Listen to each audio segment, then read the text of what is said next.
Howdy everybody, it's me, ya boy. Today is a very special occasion. We are celebrating the channel hitting 10,000 subscribers. 10,000 subscribers.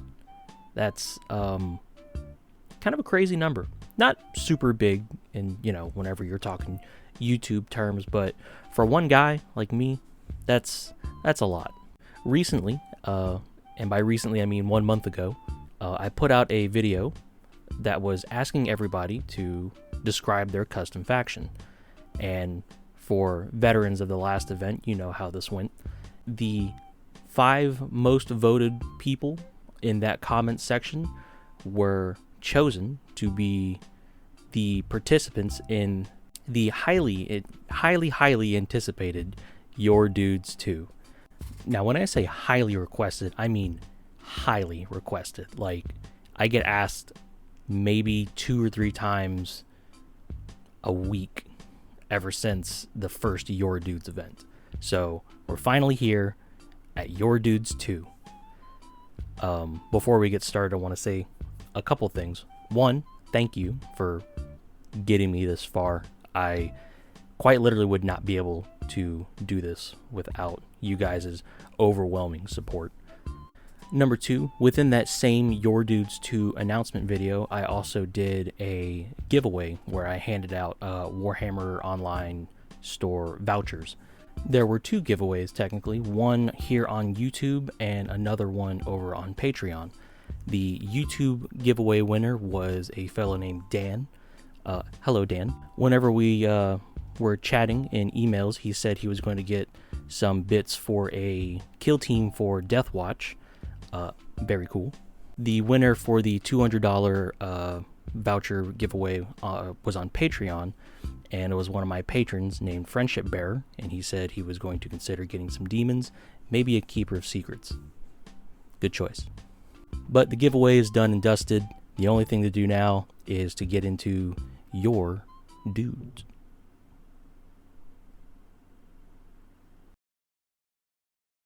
Before we get into these models, I wanted to show you guys that I am but a mere human, and I did tremendously fuck up this project at some point. There was a storm about to come in, and I wanted to get these minis primed so I could work on them, before it started raining in a couple hours. And I ran outside, and I sprayed black primer on them, and then I sprayed white primer from above to, like a little ghetto zenithal. I do it all the time. I've done this during the rain. I've done this while it was snowing, and all of my minis usually turn out fine. But whenever I did it this time around, I left this extremely bad grainy texture on all of the minis. And I'm not going to show you the footage that I've got of, the close-ups. I'll put some screen grabs because I don't want to, give away, what we've got coming up. But I realized what my error was as soon as I noticed it. It's because I forgot to shake the can for the white primer. I've painted dozens of models in my life, and I was really beating myself up for it, and I was sitting there scrubbing all these minis in some isopropyl alcohol for about 2 hours. Right after I got off work, my back was killing me because my ultrasonic cleaner had apparently broken, and besides, all I had was ISO, and you're not supposed to put that in ultrasonic cleaners. But I just want to let you guys know that going forward, I tried as best as I could to balance how much of the minis I could clean off versus how much texture was still there and would need to be sanded off and stuff. And I was just like, this is already taking way too long. I need to find some balance between cleaning the minis off properly and making progress on this video. So a lot of minis will have a grainy texture on them. Some parts of them will have orange peeling. Just know that I do feel very bad about making such a rookie mistake on what is supposed to be other people's models. But I have to personally, make a cutoff. I have to actively choose to make progress to go forward. Because I'd love to sit here and just, try to fix things all day. But if I do, this video is going to take even longer to come out. And it's such a, that's the worst part. It's such a simple problem. I forgot to shake one fucking can. I'm still beating myself up about it. I'm sorry. Yeah, damn. yeah, it sucks. But I wanted to let you guys know, one, to explain what the hell you guys are looking at, and two, to show that, as long as I've been doing this, and as decent of a painter I think I am, you're never too experienced to make very simple mistakes. In the face of failure, I believe it's very important to practice humility. You are never too experienced to not learn something, So yeah, basically I fucking suck, so let's paint some minis. The first faction on our list today is the Astra Anura, or the Space Frogs, sent in by Ollie Dillon, which I did misread as Odillion, like I made a Odillion dollars. For this miniature, I was going to use a second-hand mini from the Space Marine Heroes line, in particular the Sergeant character. After cleaning off all the mold lines, I cut off the legs under the knees. Their gene seed defect is stated to turn them into frogs, or like a frog-like anatomy to them. So my first thought was to give them frog legs, just like the Space Wolves have with their Wolfen units. I also took this time to trim off the pauldron that was molded to the torso, before turning my attention to the pistol. I wanted to use a hand flamer instead of a gravity pistol that was molded on here, since the original submission mentions that they use a special toxin that makes their hand flamers and flamer weapons produce green flame. I didn't have a hand flamer laying around though, so I trimmed off this little flamer bit from one of my spare aggressor gauntlets and stuck it on the handle. That's the word. I remembered. With the hand flamer finished, I wanted to move on to sculpting the frog legs. I superglued a pin into both leg stumps and bent them around into the what do you call these kind of legs again? I'll put it on screen. Then with both of the pins bent how I wanted them, I stuck it to some cork rocks that will be sticking out of the mud for the base. Speaking of base, it's going to be kind of a boggy, muddy planet. Ollie mentions that they're from a swamp world called Ludum, or Ludum, which is an old word for mud. Most of the sculpting was done with a combined green stuff and milliput mixture, which I've been getting a lot of mileage out of lately. What I did was I made the foot first, in particular the toes, then stuck on the little pads on top. If you're looking very closely, you can tell that the pads are not necessarily like they're kind of raised from the toe. But whenever it's all painted up, I'm kind of hoping it all blends together and gets kind of hidden by the wash. But yeah, for the sculpting, I did the toes, then the little pads at the end of the toes, then I worked from the top of the leg down, so that little upper leg section, and then the shin. I didn't make them necessarily super smooth. I wanted to give them like a little bit of a uneven, not necessarily lumpy texture, but kind of a natural shape, if that makes sense. I have no idea if it looks like shit or if it looks somewhat believable, but from 2 feet away, yeah, those are frog legs. While the putties were curing, I went on a bits hunt for a good head and some pauldrons. I ended up using this spare head from one of the Space Marine Adventures minis that you can get from like Target and shit. When I bought this box, it was on sale for like $12, $15. So 5 character sculpts for $15. It was a pretty good deal for me. The left arm in particular was taken straight out of an Assault Marine sprue, which does bring me to a special note. It's noted that they use a lot of older armor marks modified for their slightly changed physiology, and completely on accident, besides the little flamer bit from the aggressor, these are all firstborn bits. So that was a pretty cool little accident there. When it came to painting, I tried to do it as listed with a blue to orange gradient, like a poison dart frog.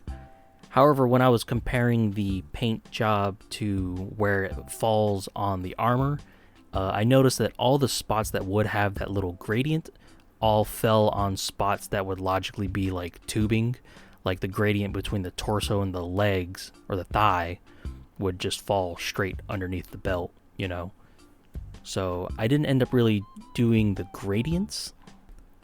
For the most part, the torso is orange, which, you know, is just orange and then dry brushed with a little bit of orange and white. And then the limbs were blue. And then on some parts of the frog, there's a little bit of yellow. And I kind of relegated yellow to more of an accent color. It's also noted that he says he's not very good with freehanding. And I did consider adding on those little like black splotchy Rorschach kind of designs on the marine. My logic here was that if he wanted to copy this, you know, he didn't have to do that freehanding. But you know, whenever you get around to watching this, if you would prefer it with the little black wavy bits on it, just let me know, and I'll go back and repaint it. It won't take long, and if I do end up doing it, I'll put a updated picture probably on my Instagram, or I'll do a little community post or something, you know, just to show that I followed through with it. Besides noting that the pauldron trim was silver, everything else was pretty mundane, so I'll just skip all of it. You know, it's all the shit you always see with Marines. It's the tubing, the pouches, you know, all that just really boring stuff. When it came down to washing the Mini, I gave everything a brown wash, Army Painter Brown, diluted 1:1 with glaze medium. The skin afterwards was hit with some old glazes, as I wanted to tint the skin to be a little more in line with the frog's pattern.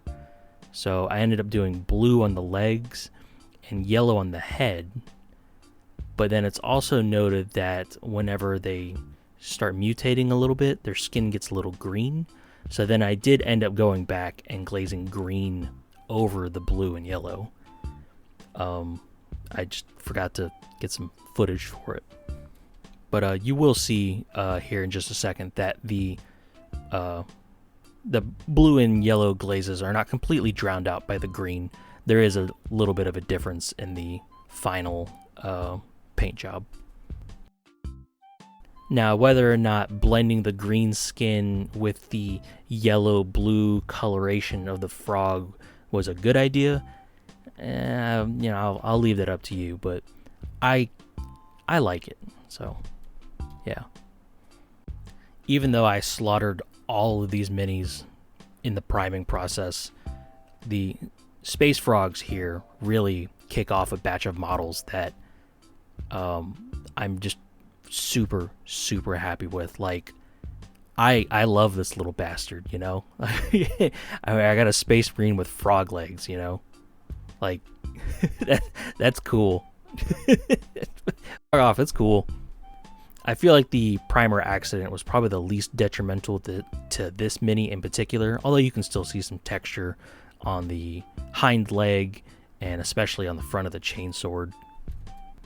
Nevertheless, I love the idea of taking a paint scheme from frogs. It's such a simple concept. You know, I look for different color schemes in different places all the time. But yeah, frogs is such an obvious one. I can't believe I looked over it, you know. So, Mr. Ollie, thank you for letting me work on your faction, even if I destroyed it with texture. I also couldn't think of a faction symbol. My first thought was maybe like a frog footprint. That would be a pretty easy pattern to freehand, even though I know you're not very good at it. But, you know, practice makes perfect. It's not super hard, so if it came down to it, I think you can handle it. But yeah, let me answer your AMA questions real quick. Number 1, what is my favorite AOS faction, if any, and why? I don't really look at Sigmar very often, but besides Lizardmen, which are, you know, a holdover from Warhammer Fantasy, I'll probably go with Night Haunts. I like ghosts, and they really don't have any bad models. I'd say anything in the Grand Order of Death is kind of my wheelhouse.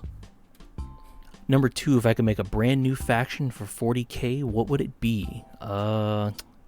This one's kind of hard. If I had to define it like Imperium Chaos Xenos, for the Imperium, I was thinking like maybe like some kind of Aeronautica Imperialis thing, since I don't really see anyone take flying models, so having like a small like, hey, the Air Force is here, and then revamping the flying rules with some new models could not only bring something kind of new to the table, but, you know, make people interested in flying models again. For Chaos, it's Dark Mechanicus. It's not even a question. Xenos is a lot harder since there's a lot wider scope potential there. I really want to say some kind of minor Xeno alliance, like the Tau, but not shitty. But if I had to pick one, I'd personally say something that can maybe ally with Necrons, or at least tolerate them. I know the Necrons aren't really the type to ally with other races, but every other Xeno faction has some kind of race or another Xeno faction they have at least a somewhat uneasy alliance with. Because, like, you know, Nids get Gene Stealers, and Orcs, you know, kind of work with everybody, you know, as long as they got teeth. Even Votan, if you consider the old Demiurges, you know, they get along with Tau. Necrons are just Necrons, you know. Maybe some sort of mechanical race that doesn't necessarily want the territory, you know, because, you know, they wouldn't really be competing with them for any resources, and the Necrons want the property. So if you have this new race, their main goal being not property, you know, they probably wouldn't really necessarily like each other still, but they probably, you know, wouldn't be, you know, actively warring against each other. I don't know. I'm just spitballing here. If you can't tell, this script is this is just a bunch of bullet points I'm weaving together. It's one of those videos. Sorry, but yeah, thank you for letting me work on your frogs. And yeah, just let me know if you want those markings. I'll get it fixed up. But anyways, to the next one. The next faction we're working on is another Marine faction, the Sons of Aire. These are also Marines based on ancient Celtic aesthetics. So, in a sense, they're kind of like my cousins to the Tuatha, you know. No matter how many times I've reread this, I will always be doubting how I am pronouncing Aire. So, yeah. These were sent in by Mr. Trooper Geo. I don't know whether they'd call you Mr. Trooper or Mr. Geo, so I'll probably just alternate as I see fit. I was initially pretty stumped on what to do with this mini. I thought about recycling this Assault Intercessor that I had sketched up for the Iron Talons from the Mythos Angelica Mortis video, because I just really fucking liked his pose, and as Blood Angel successors, you know, these guys are all about melee. They even carry some form of melee weapon with them on all times. But I got to hunting for some bits, and I even looked in the old GM sniper box with Nathan's old Marines in it, and I considered salvaging this broken heavy bolter Marine onto an intercessor body, and from the initial sketch, it actually looked pretty sick. I actually really like this, and I'll probably be revisiting this particular Marine at some point, just because I really like how it looks. But as I was kind of scrounging through the box, I found a mostly undamaged and not super shitty bike. And I don't know, I just kept looking at it and I was like, man, yeah, let's do a bike. Plus, I don't know, I fell in love with it. And we haven't had a bike yet, you know, so hey, you know, why not? Who's stopping me? Not you guys. The mini's done. I did it already. So, What am I saying? The first task with the bike was fixing this large, uneven seam down the middle, which was easy enough with some sprue goo. Nathan has a very creative way that he assembled these minis. I'm not going to say it's bad, but I don't quite see the vision. We seem to have differing opinions on how symmetrical a bike should be. Anyways, the wheels had mold lines and sanding stick across the mold lines, and the newly applied sprue glue evened everything out. It actually wasn't that much work. I'm just giving him shit. I had to super glue the handles back on since they were stuck in the Marine's hands, which, took like 2 seconds, no big deal. As for the Marine himself, the Sons of Aire carry a traditional melee weapon with them at all times, and I opened my bit box to hunt around. If you haven't noticed, I keep this particular bits box within another box. I will not be taking questions about it, but I did find this, I believe it's a Mark IV Space Marine melee weapon, and I was going to mount it to the side of the sword, kind of like you see in Advent Children, Cloud's motorcycle. It's got all the swords that flip out, kind of the same logic. It's right there, he can just kind of pull it out if he needs it. On the left side of the Marine, I glued a Tempestus Scion knife, mainly because it was just a little different. It might be a little small, but I just like the different shape for it. So he's got one melee weapon that's a little more ceremonial, maybe a little more sentimental, and then the other one's a little more practical, So I kind of went with both options there. Now, I don't want to say the paint job for this was simple. I'd say it's the most straightforward. Sometimes when I'm doing these kind of videos, I get a little paranoid that people think, oh, he didn't do much to this model. It's really simple. But like, it's not necessarily like, oh, I don't want to put in the work for this. It's just the model by itself is already cool. Like, I like the normal bike, I really like just the regular ass bike. So outside of just, equipping him with some little specific stuff, I didn't really see much I wanted to change. I like the vanilla bike, I will say though that the bike was probably hit the hardest with the primer failure.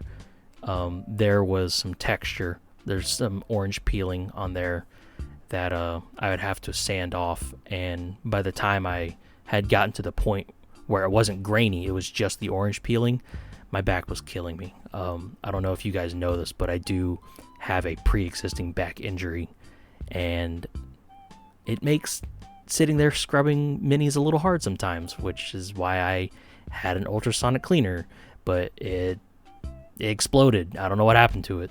But anyways, I gave the entire mini a black prime afterwards, then used my shittiest brush to smash out all the silver metallics. Afterwards, I went over the black with an olive green before painting on a normal green. As he says, it is a salamander's green, so I didn't want it to be too far into the yellow spectrum when I started highlighting it. But this Vallejo green that I normally use is very thin, and painting that olive green on beforehand made painting that green so much easier. Like, I'm kind of upset I never thought about it before, and it also just works as the shadow layer for the green. So this mini has kind of opened my eyes to a very obvious solution that I just had sitting in my box. Like, that olive green has been sitting in there for like 2 years maybe. I just never opened it. Now, outside of the green, the Sons of Aire have a very particular paint scheme and force organization markings that generally follow Blood Angel's markings. Like I said, Salamander's green. He specifies a gold Aquila with red eye lenses. Non-veterans get green trim. I wasn't sure if he meant a different shade of green, but I had already painted it green, so I kind of just left it. But if this Marine was a veteran, he would get a gold trim. The helmets are also painted different colors for different types of squads. According to the Codex Astartes, bikes are close support, so we'll go with orange, which was not on purpose, but I was very glad that I ended up choosing a bike for this project because I think the orange and the green look pretty cool, and you know, it's pretty fitting for Irish Marines, really. For the company designation, it is a colored blood drop on the pauldron, and just to make sure the colors don't get too crazy, I'll go with 7th Company, so it's also orange to match the helmet. Sergeants are listed to get a red stripe down the helmet, but I thought it would be kind of cool to see his sergeancy from the distance a little bit, so I chose to bring the red stripe onto the bike as well. So you can not only see that he is a sergeant, but whenever he gets off the bike, you can say, hey, that's Sarge's bike, you know? And overall, I think I did pretty well on all the markings. Although I did realize that I forgot to do the knee marking that he specified. And I'm looking at it in post, and yeah, I fucked up. As I previously said, I don't want people to think that I get lazy on their particular models when I don't do a lot of modifications to them, but it really is just because I like the default model as is. Like, I pulled that model out of the box and I was like, wow, damn, yeah, I just like bike guy, you know? That being said, this is kind of my first experience painting a bike, and now that I've got it in my hand, I definitely see all the little extra spots that you can just kind of go crazy with for ornamentation. Like, you can put, you know, you could have done like little Celtic border runes all over. You could have mounted a skull to the front. You put something other than a bolter on the back. You know, like, I see the potential of a bike, and now that I've gotten some experience with it, you know, I'm hoping I can kind of work off of that experience in the future. But yeah, the experience with the bike, getting, you know, a nice workflow for green, yeah, I learned a lot from this bike. So Mr. Trooper, Mr. Geo, thank you for letting me work on your model. Let me answer your questions real quick. Actually, it's just one. If I had to choose between 3 Primarchs to protect you while the others were trying to kill me, who would I pick and why? For Loyalists, I'm going to go with Sanguinius, the Lion, and Dorn. Sanguinius is my favorite Primarch.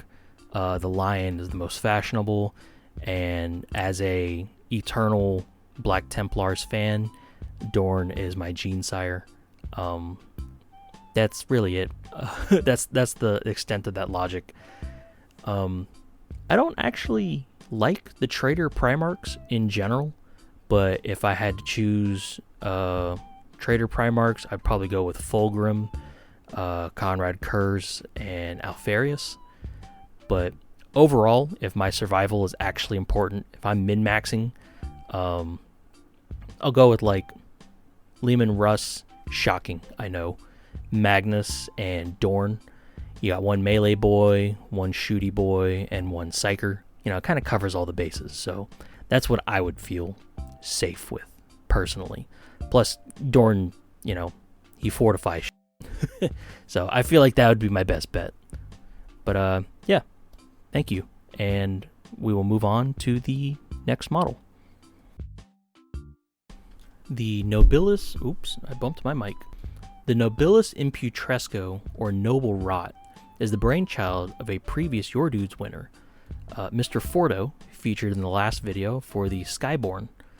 I considered asking him to not enter, or all the previous Your Dudes winners, you know, to, you know, leave room for some new people, but I genuinely love the wanton chaos of the comments section. People live and die in those blood pits on their merit, so I allowed it. But for an eventual Your Dudes 3, I'll probably ask for some new winners. So yeah, fuck off, Fordo. No, I'm kidding. I'm kidding, man. But anyways, the Noble Rot is essentially the secret police of Holy Terra, and they're dedicated to sniffing out corruption and then murdering them. So Fordo gave me two options between a Custodian Warden and a Blade Champion, just kind of like some ideas to bounce off of. And out of the options, I chose the Warden for two reasons.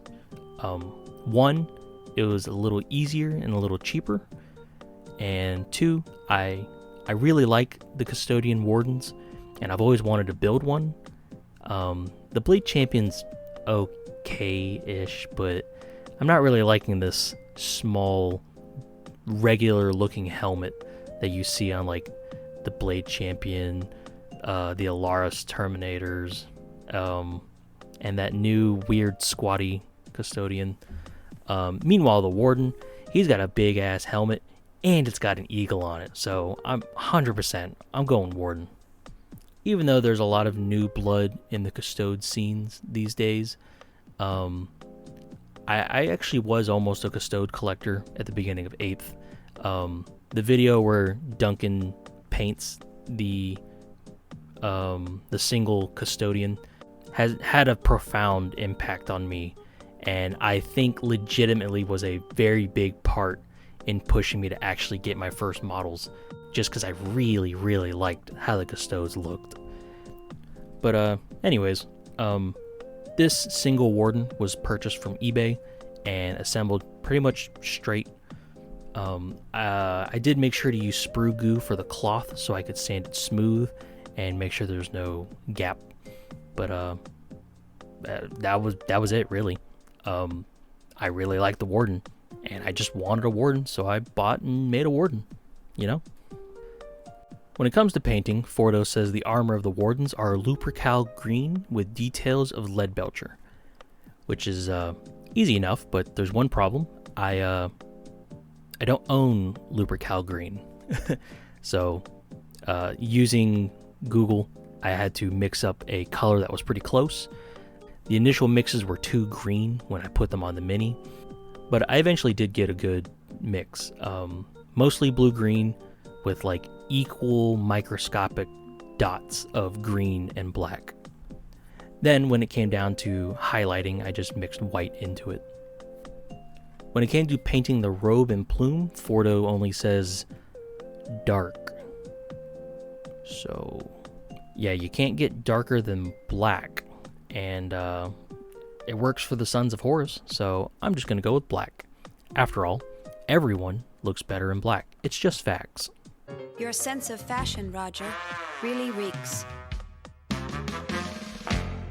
When it came to highlighting those black areas, I used a little bit of poster tack to protect the areas around the black for a little bit of dry brushing. I only did this because I couldn't find my small dry brush, and after I finished, I immediately found that small dry brush. So yeah, that was good timing. With all the messy dry brushing done, I could lock in and start getting all those little small silver details around the entire Mini. Then I ended up washing the entire thing with Army Painter Black Wash, diluted 1:1 with some glaze medium. The weapons are stated to be a deep green to suggest a poison, so I ended up using a sponge to stipple on a toxic-y kind of effect. I know, it's a power weapon, you know, John's gonna reach for the sponge and do a stipple, but I like the effect, so get off my back. Speaking of sponges, I used one to stipple progressively lighter layers of pink to create this really nice pink granite base. I really love the contrast of the blue-green with the browny pink. I think it works well, although I probably could have ended up mixing some tiny splashes of pure black and pure white into it to give it a little more detail, but I don't know, just this blue and browny pink, I like it. I really like this base. Just like the bike, the Warden ended up being a simple model, but I had so much fun painting it, you know? I just like the bike, I get to paint something I normally don't. Like, I've always wanted to paint a Warden since they came out, but I just never had a good reason to get one. These days I try to make sure I get projects that I can end up doing on the channel as well. I don't necessarily have the biggest operation here, but I've kind of cut down on time for personal projects just because, you know, I'm doing this, you know. But I'm also really happy with how the mix for the armor color came out. I don't know if it's necessarily accurate. It was pretty damn accurate when I was comparing colors, but I understand that the dry brushing and the wash, you know, makes it look a little different than, you know, example minis that you see in promo images and stuff. So, yeah, I think it looks pretty well. I hope you like it, Fordo. I'll leave it to Fordo and other Your Dudes winners here to either refrain from entering the hypothetical Your Dudes 3 to let other people in, or to just be a greedy little goblin and go for the multi-wins. Fordo, maybe you can do tic-tac-toe 3 in a row. I don't make the rules in the blood pits. The other voters do, and the fact that they do, and I just get to watch the chaos, brings me a very, very primal sense of joy, a voyeuristic joy. AMA time. Number 1, have I ever thought about creating my own laboratory or community server on Discord? This is kind of a big question in a sense. I've had other people ask me about a Discord previously, and I think I've kind of sussed out why I'm so hesitant to the idea. I'm a very compartmental person. Like, when I'm doing minis, and then I can just unplug from it entirely, go to work. When I leave work, I don't take my work home with me. When I'm hanging out with friends or girlfriend, you know, I do that, and it's very easy for me to pull out of something. Like, when I get messages on Discord, I usually read them in less than 30 seconds, 1 minute, unless I'm actively doing something else. I know there's no obligation to in a community Discord type situation, but I feel like I would have to respond to all those messages. And I know it's a very dumb thing, but to me, it's like I try to answer as many comments as I can here on YouTube. Having a community Discord not necessarily pulls traffic away from YouTube, but it kind of does incentivize people conglomerating in another space, which I feel like kind of like is the problem with like modern MMOs as well. And not super tangentially related to what I was saying initially, but that is like point number 2. But yeah, I feel like I would have to be checking on Discord constantly, answer all the messages. I know some people would be very kind to volunteer to be moderators, but I know like they're not obligated to do that. So I would, be moderating as well. And in general, not just for me, but like I feel like it's important for creators to be able to unplug in a sense. It's like, okay, I need to do this thing, or I need to get away for a bit, and having the ability to do that. Because like my social battery runs out very quickly in general. And I would feel bad if I was not giving one of you guys 100%. And I realize none of this is probably making sense for anybody, but I'm a little shut-in goblin. I talk to less than 10 people in my life right now. But I don't know. I feel like at the moment I do best being able to get on YouTube, answer a bunch of comments over like 30 minutes, and then being able to sign out of YouTube and then put my whole focus into what I'm doing, you know?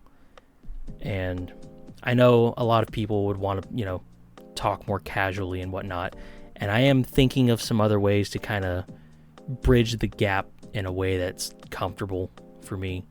But I realize at some point there will be a community Discord. I'm just trying not necessarily to stave it off, but it's going to sound very stereotypical. It's not you guys, it's me. Like, I'm trying to build up to that point. Yeah, I'm sorry, I can't. It feels like it's a commitment I'm not personally, not, I don't know what I'm trying to say anymore. So yeah, I'm just gonna wrap that up. Essentially, I'm getting to it. Just give me a little more time on that. Questions 2 and 3, I don't have any more questions. So have a nice day. You know what? I'm not gonna have a nice day. All right, I'm gonna go out there and I'm gonna have the most miserable fucking day I've had in my entire life. So, yeah, thanks, Fordo. My disappointment is immeasurable, and my day is ruined. It's time for Dark Eldar with a twist. Corn worshipping Deldar. Actually, I think that's the first time I've said Deldar out loud, and I kind of don't like it, so I'm never gonna do that again. For this mini, I wanted to try converting this Genestealer Magus into a Dark Eldar unit. There's a really nice secondhand miniature store in the mall downtown. It's like 25 minutes away from me, so I'm not on that side of town unless I need to be. But I got a good little deal on this Magus when I went up there last time.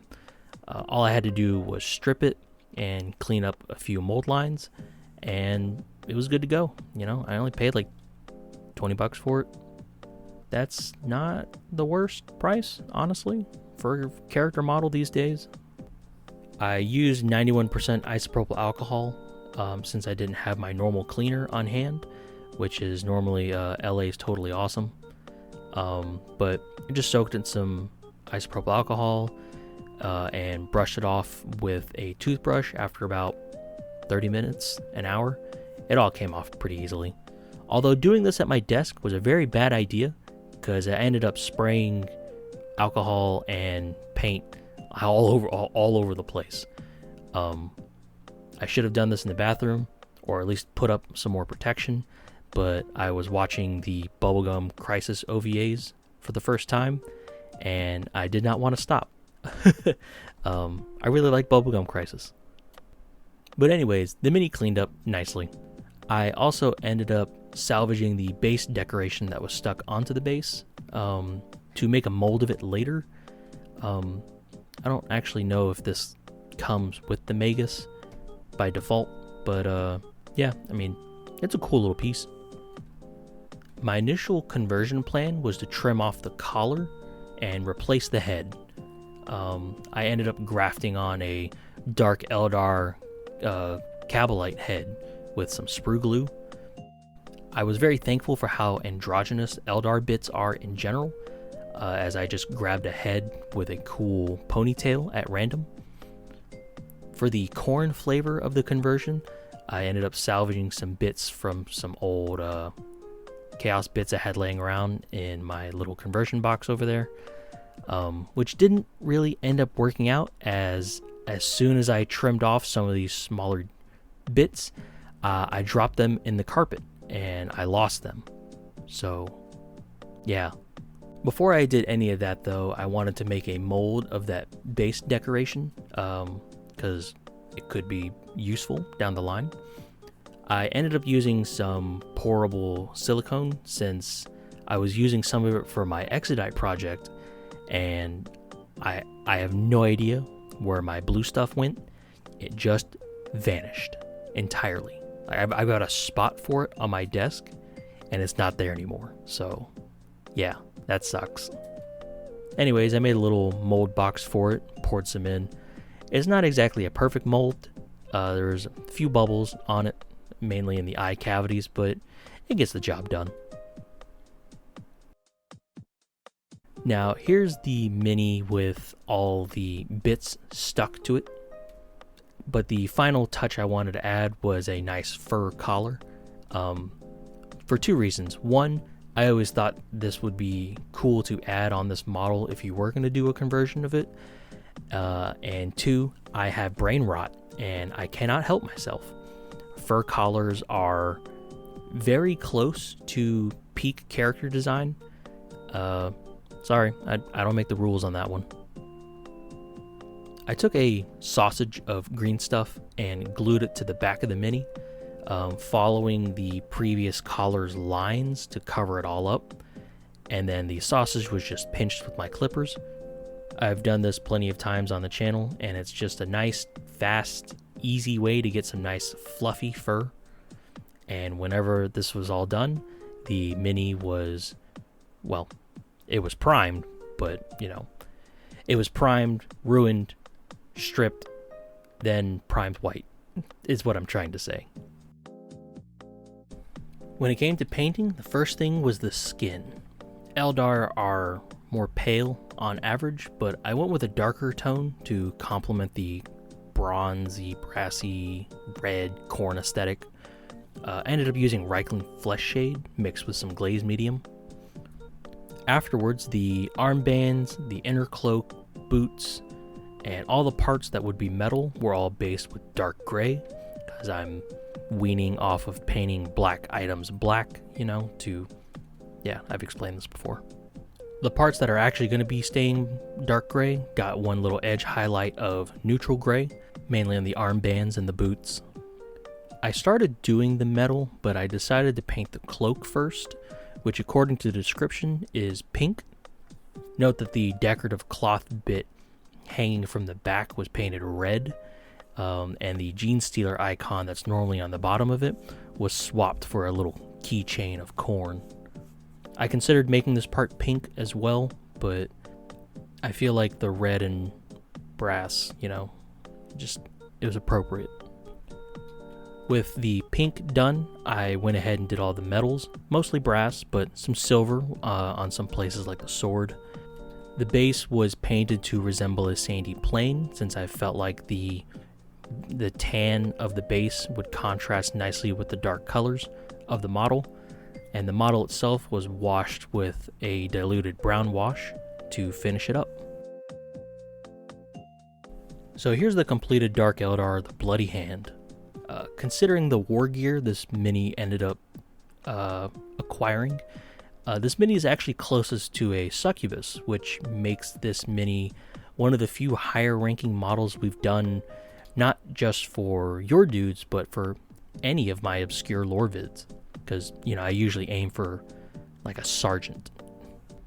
Converting this Magus into a Dark Eldar unit is something I've actually wanted to do for years, and this was kind of the perfect time to try it out.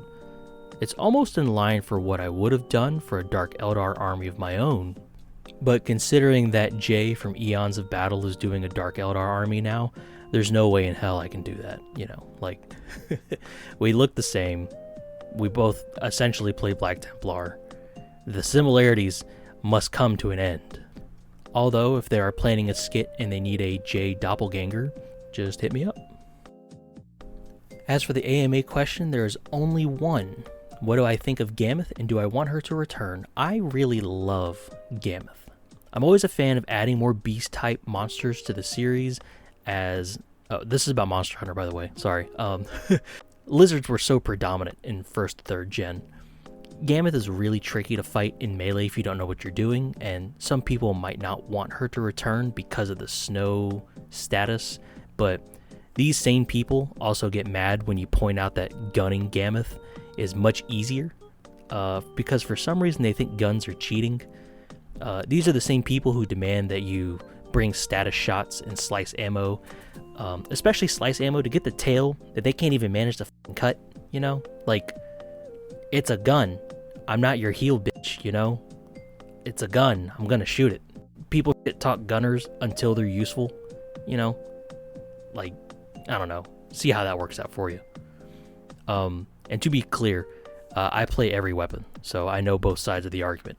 But it generally boils down to get good, Bladecocks. I like hunting Gammoth, especially in generations with aerial style, because aerial style greatsword is a criminal amount of fun. But yeah, I'm doing a Warhammer video, so I should probably concentrate on that. The next faction on the list is Hive Fleet Medusa, which is specifically not the canon Hive Fleet Medusa with no color scheme. He apparently just picked the same mythological creature, and you know, it happens. These Tyranids are essentially heavy armor Tyranids with additional plating.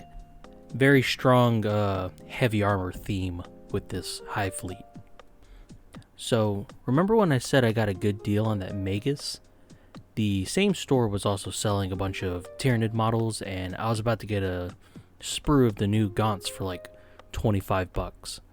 But I didn't want to have the entire sprue laying around since I've got so many boxes already, and so I got this secondhand Hive Tyrant for the same price.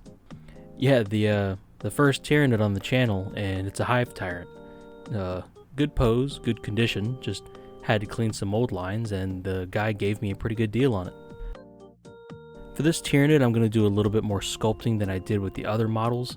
Not only do I have to impress all of my Tyranid friends here, but I do have some Tyranid related plans in the far future, and I've never done any conversions with Tyranids, so this is going to be a good chance for me to test the waters, you know, get my toes wet. After doing a little bit of gap filling, mainly just on the front, kind of got a little lazy towards the back, I ended up removing the right arm and the head entirely. Not only did I want to make my own crown / head plating, but I also wanted to replace the bone sword with a little shield or like a little buckler. I first started with the head. I removed the big spike to make room for the custom head crest. This big spike was eventually moved down to a tail to allow, you know, for those little sneaky tail stabs while I'm dueling someone.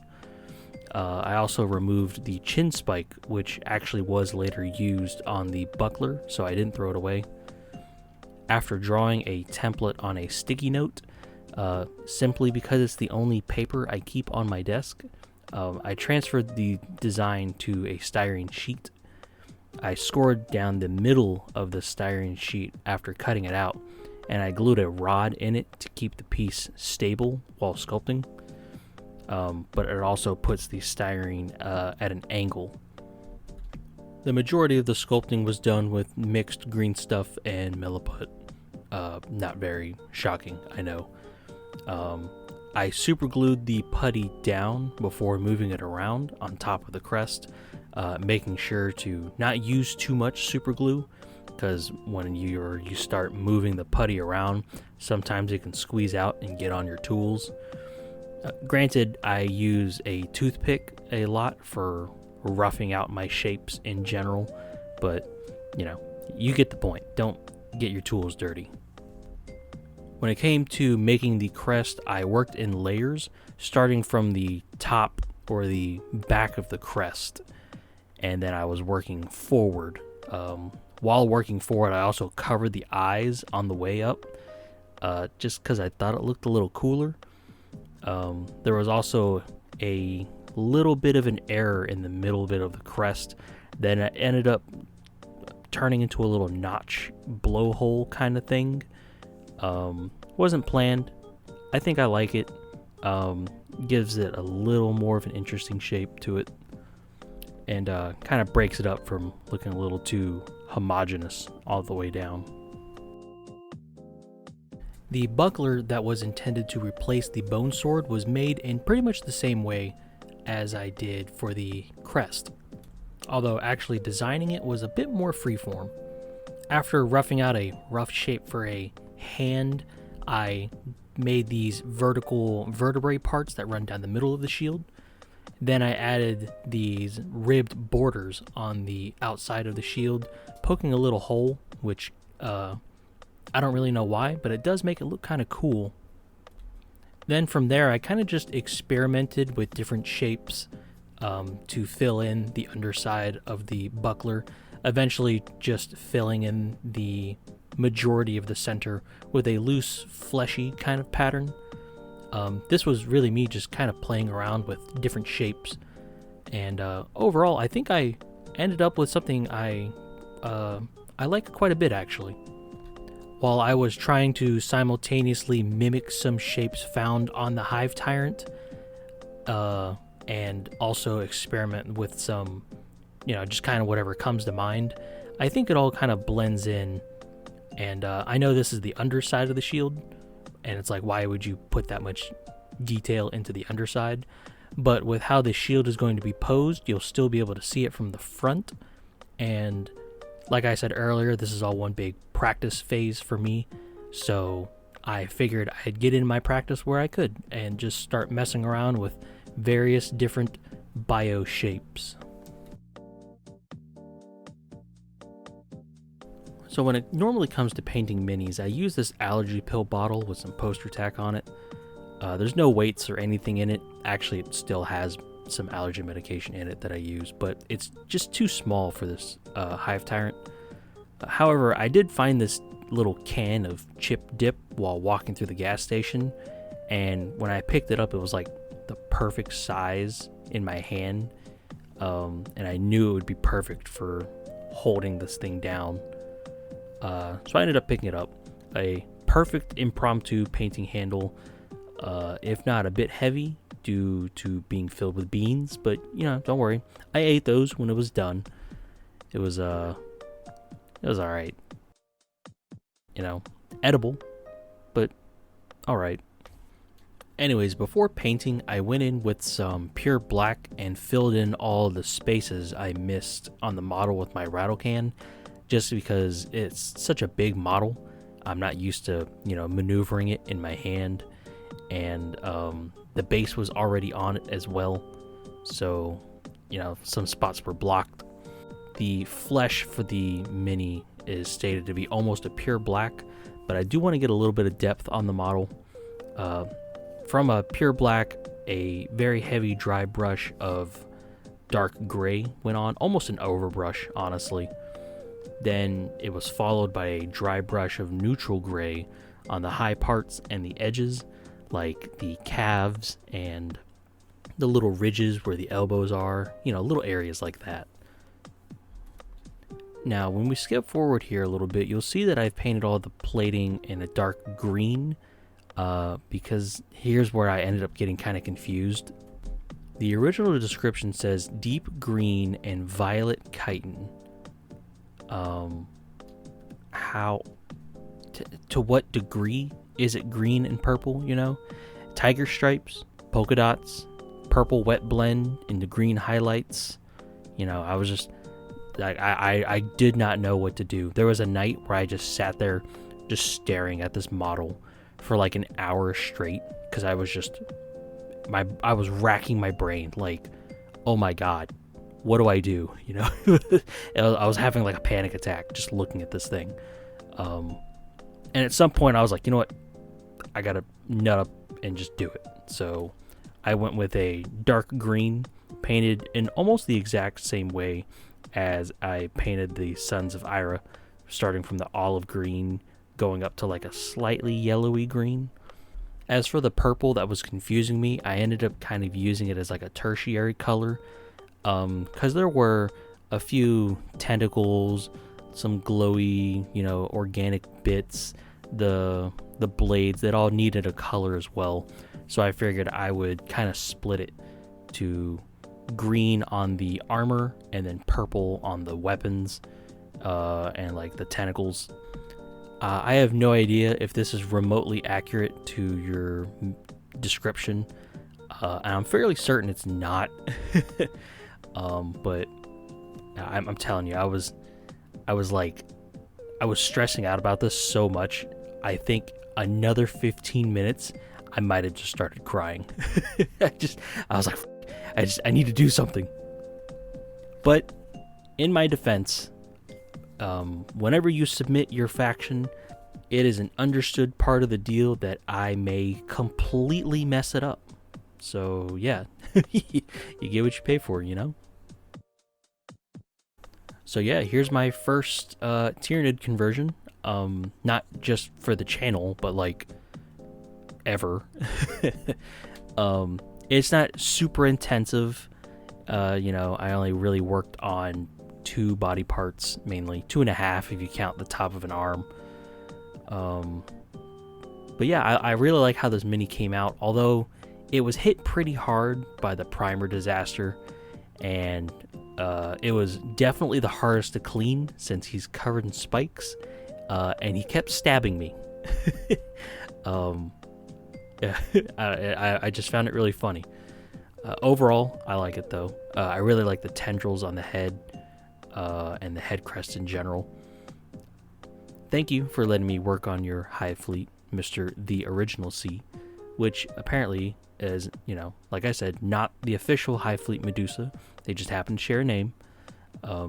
You Tyranid players are bound to run out of mythological creatures to reference at some point, so I don't, you know, I'm not gonna grill you for a name overlap. And even if you did adopt the original faction, who would I be to say, oh no, you know, that doesn't match this faction that doesn't have any lore or color scheme? Because like, that's what 95% of you guys are here to watch me do, you know, with with other factions. So it'd be a little hypocritical if I said, hey man, don't do that. As for your AMA question, what is a good tactic on kitbashing more organic parts of, say, Tyranids, or even larger units? I think it's fairly safe to say that I am certainly not the expert to be asking on this situation. But when it comes to Cough Tyranids Cough, when I was kind of looking into like the basic building block shapes of Tyranids, not only did I just look at the official models as well, but there's a guy on Instagram called Modern Synthesist. I know he recently also did a little collab with Eric's Hobby Workshop, but I was flipping through his catalog on Instagram because this dude's like a diehard Tyranid converter. Like, some of the stuff he's scratch built is just crazy looking, and for some reason it just blends perfectly into the Tyranid aesthetic. So I'll leave a link to his page in the description.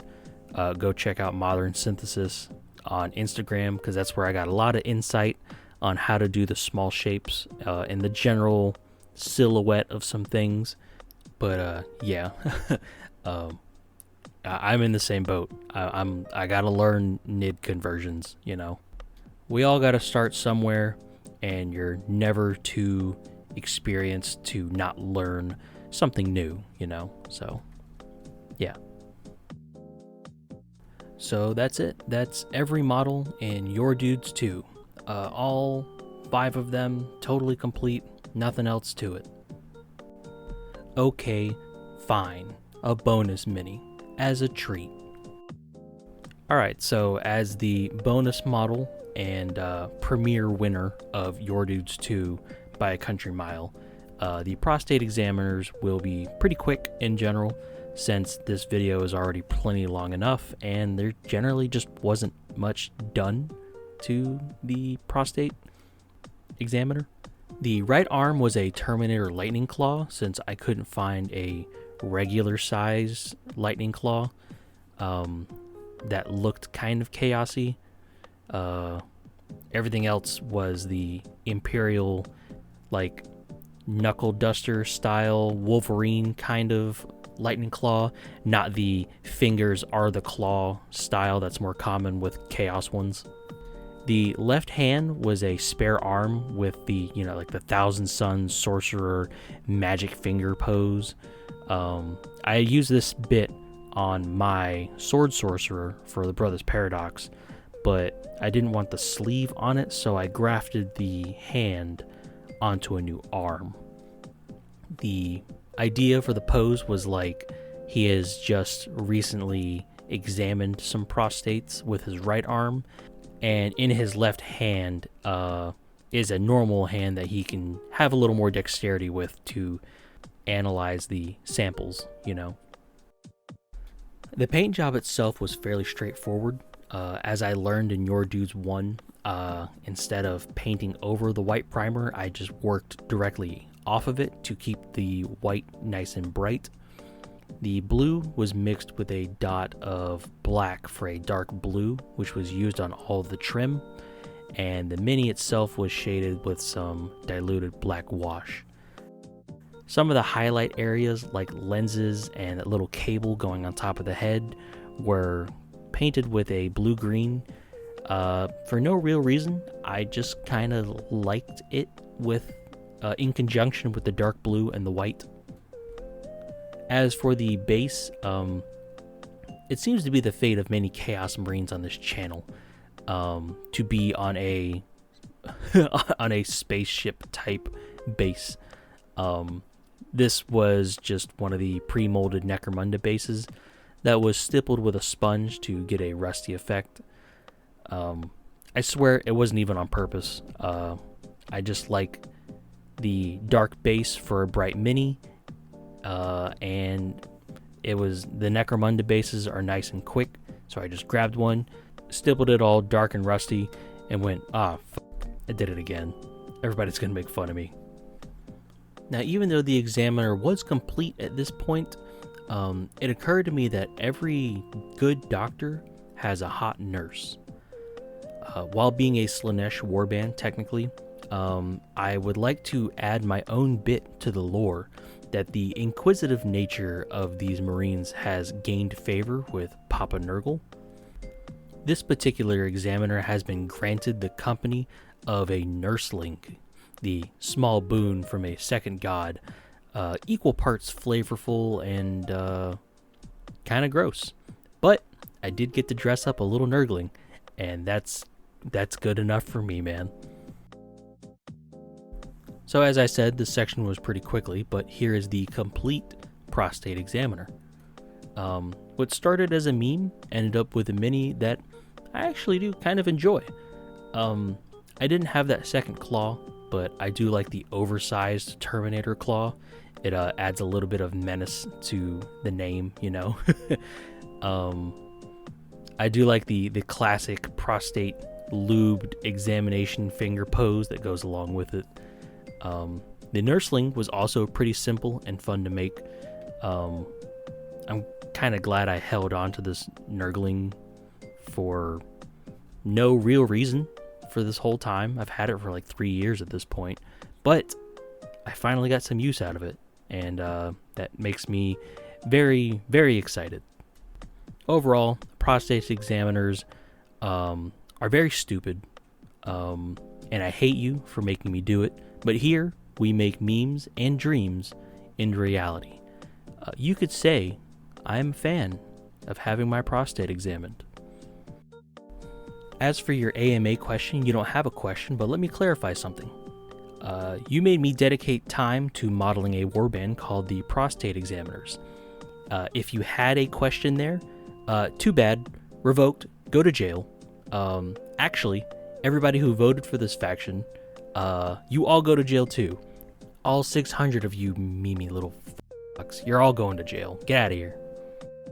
Alright, I'm gonna have to keep this next section pretty quick, because my power is flickering. There's a big storm outside. I just wanted to do a very quick shout out to all of my patrons. I've gotten a lot of outpour of support there on Patreon since the last list readout. I want to go ahead and give them a shout out. Mr. Phoenix Wrights, Mr. Blake Walters, Sir Jancelot. That one's really funny to me for some reason. Ben Campbell, Nicholas Sanchez, Babak, Juan Rico. I'm going to mess this up, and I'm sorry. Jacob. Come on. Jacob Borger Paulson? Oh, man, I fucked it up. I'm sorry. Mr. Jacob. Mr. Burger? I don't know. 2 special shout-outs here. One, the infamous Nathan, from All My Stories, has joined me as a patron. Thank you, man. And also, my friend Aaron from the channel Summon Lesser Maker has also joined the ranks of my patrons. He does weekly Mordheim content over on his channel, and he's just an awesome guy in general. So, if you're just here for Your Dudes 2, it's mostly done and dusted. Thank you for watching. Now I wanted to go and answer some more AMA questions, maybe highlight a few of the other contestants that I liked.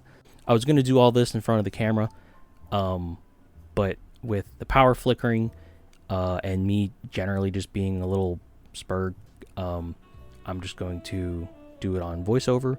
Well, I say do it on voiceover, but we'll see if my power cooperates. Great timing, by the way, you know? But yeah, let's get to a few questions. So in no particular order, I'm going to start with Mr. Blue Pie here for the Void Watchers. Thank you for the kind words. First question. As someone who hasn't even gotten their feet wet in regards to mini painting, what is my recommendation for making mini look passable? For me in particular, bare minimum, mold lines. There's no excuse. Just put on something semi-entertaining and then spend an hour scraping lines. Trust me, leaving a mold line on just looks kind of sloppy to me. In general, just learn how to thin the paints. Most beginners, and I mean most people in general doing this hobby, will be working with acrylics.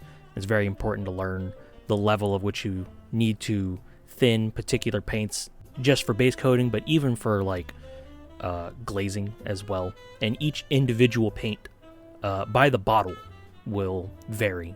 I've had different bottles of black that needed different levels of water, and from the same brand. It's the exact same paint, but just for some reason one was a little thicker. So learning how to thin your paint will solve maybe 80% of your beginner problems right there. Question number 2, what do I prefer aesthetically, Firstborn or Primaris, and my favorite marks of armor? I'd say in general Firstborn, but that's not really a fair comparison because there's so many flavors of Firstborn compared to like the 5 Primaris armor types. In general, I do like Primaris Marines. My main problem is the bulb on the side of their feet. That, like, you can trim the gorget, you can trim the knee trims, but the big bulbs on the side of the feet, like, you can't really do anything about that unless you break out putty. And sometimes you don't feel like breaking out putty for every project, you know. For me in particular, my favorite armor mark in general is probably the Mark IV. It has almost everything I like about a standard power armor suit on it. The Mark VI Corvus pattern is easily second place. Then I do like the standard Mark VII, but controversially, I'll probably have to put Mark X there. I really do like Primaris armor. It's just those damn bulbs. Next question from Deruger or Derugger of the Dusk Marauders. Number 1, have I gotten a camera for recording yet? I've been looking around. I'm just trying to find something that really matches or kind of fits my setup here. And I've looked at some other YouTubers videos where they describe their setups, and Miniac had one where he has his camera high up with a long lens on it, and it points at a singular spot on his desk, and if he needs to zoom, he can zoom digitally. And that would be really convenient for me because I could just mount my camera up here and then just kind of leave it until I need to move it for something, or I could just use my phone as a secondary camera. But I'm still looking for something that's in a decent price range as well. I've got a little fluid money right now, but I want something that's pretty nice, so that's kind of a bit of an investment. Number 2, what is my favorite pre-Primarch army? Dusk Raiders, hands down. Warhounds are kind of cool, but I'm just kind of thinking in terms of paint scheme, and Dusk Raiders are, they're fashionable as hell. Next question from Lightning Wolf. How come there aren't really many orc conversions? Also, what's my favorite mini I've kitbashed? Maybe it's just me, but I see a lot of orc kitbashers around. People who will kitbash, as people normally think of it, and then like people who will just like orcify like Tonka trucks and stuff. I see a lot of it personally, but maybe that's just because I'm spending a lot more time on Instagram. My Instagram is like Warhammer conversions of all factions, funny cat videos, and hot girls. So yeah, I'm always trying to like plan ahead. What if I'm like at work or something? So I look at other factions and try to get some ideas. I'm kind of, lay the groundwork for some work down the line.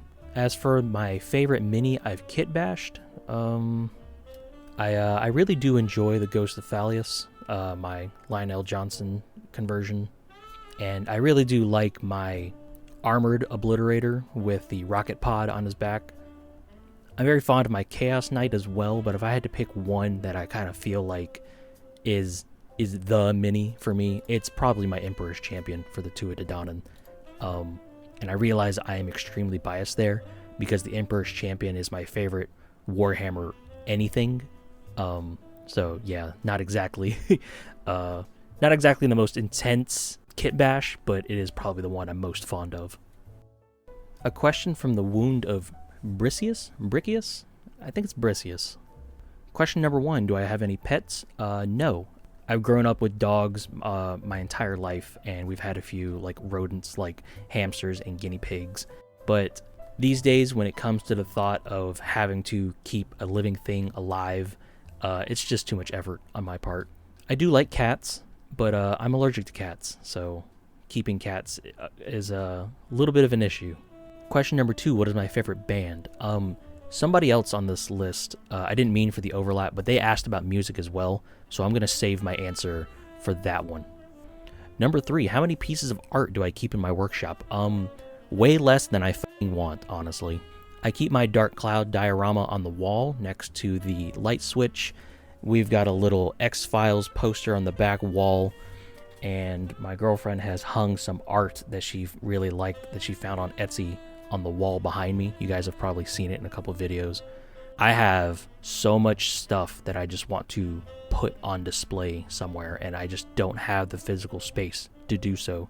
Like at the top of my shelves, I have this giant stack of anime waifu figures that I've been collecting for like 10 years, and I have nowhere to fucking put any of it, and I'm so mad.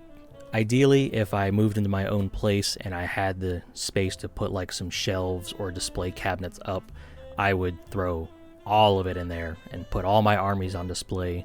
But at the moment, that's a bit of a pipe dream, so everything gets to sit in a box.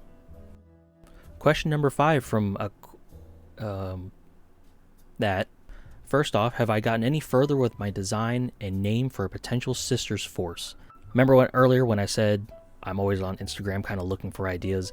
I have a name, design, and everything ready for a Sisters of Battle army. Like, if we were to pick it up, I could pump out, boom, here's an easy 1,000 points.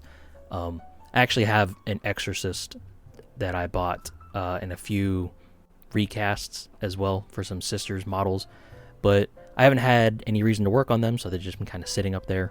I did build the Exorcist, though. It was just, it was too cool to not build. But yeah, I have a Sisters army, like, ready to go. I'm just kind of, I've got my hands full already, and it's hard enough to focus on one schedule. That's, for a couple months down the line. Thinking about what to do a year down the road is kind of hopeless for me. Oh, okay. So here's the music question.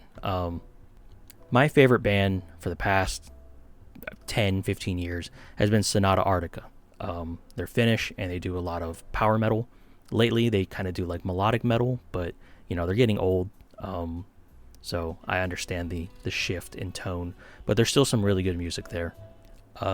They just have really good albums in general. Like, you can't go wrong with Ecliptica. That's peak fucking sound right there. Silence is good. Reckoning Night is great. For some of their newer music, Pariah's Child is a really good album as well. I listen to a lot of things in general, but metal is kind of where I end up orbiting. And it's all kinds of metal. Heavy metal, black metal. I really like operatic metal, melodic metal. Power metal in particular is probably my favorite, because it's always so closely tied with like fantasy, like Rhapsody. I love Rhapsody. I'm just gonna prattle off some band names here real quick. Beast in Black, Nightwish, Stradivarius, Visions of Atlantis, Camelot, Elaine. Madeline from Elaine is like super pretty. She is gorgeous. Holy shit. But even if I do listen to a lot of metal, I listen to pretty much anything, really. There's not a genre that I can't find something I like in it. Anything from country to disco to industrial, like I'm in all of it, you know. A lot of video game music too. And the third question here I feel like overlaps with a question I answered earlier, but I will reiterate. I would just like the concept of Tau, like an alien alliance, but better, because I do not like the current Tau lore or range. I just want to see more A-Lamaus, you know? You've got all these A-Lamaus with no lore, nothing, no models or anything. It's the perfect spot for it, but they just won't do it, you know? As for their rules gimmick, whenever they kill a model, the rules say you can take that model and throw it across the store. Like, just pick up your friend's knight and just shot put it out the fucking window. It'd be great, trust me. Next question from Yikes Wazowski.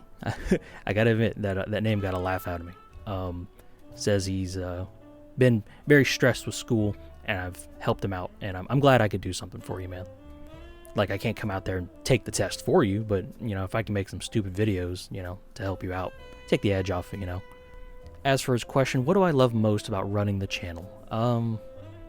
I do really like interacting with you guys. I love answering comments, which is why I try to put so much effort into making sure I answer as many comments as possible.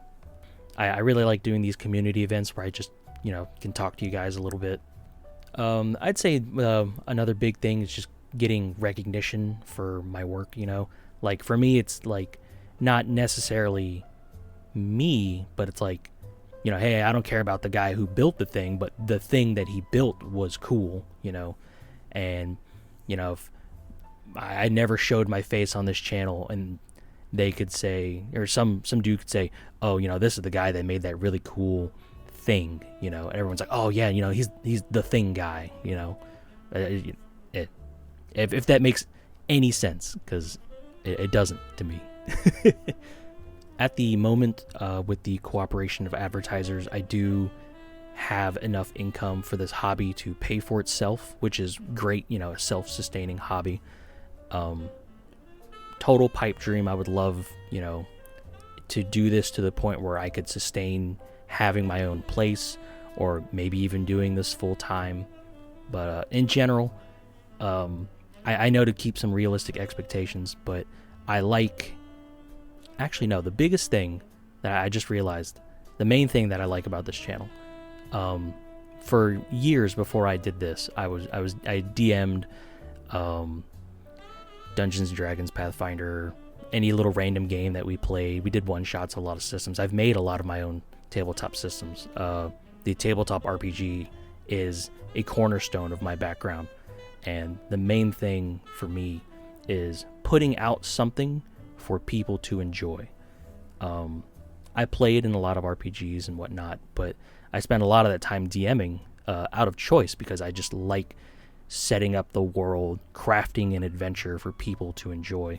And that's sort of what I do here. Not quite the same, but it scratches the same itch, you know.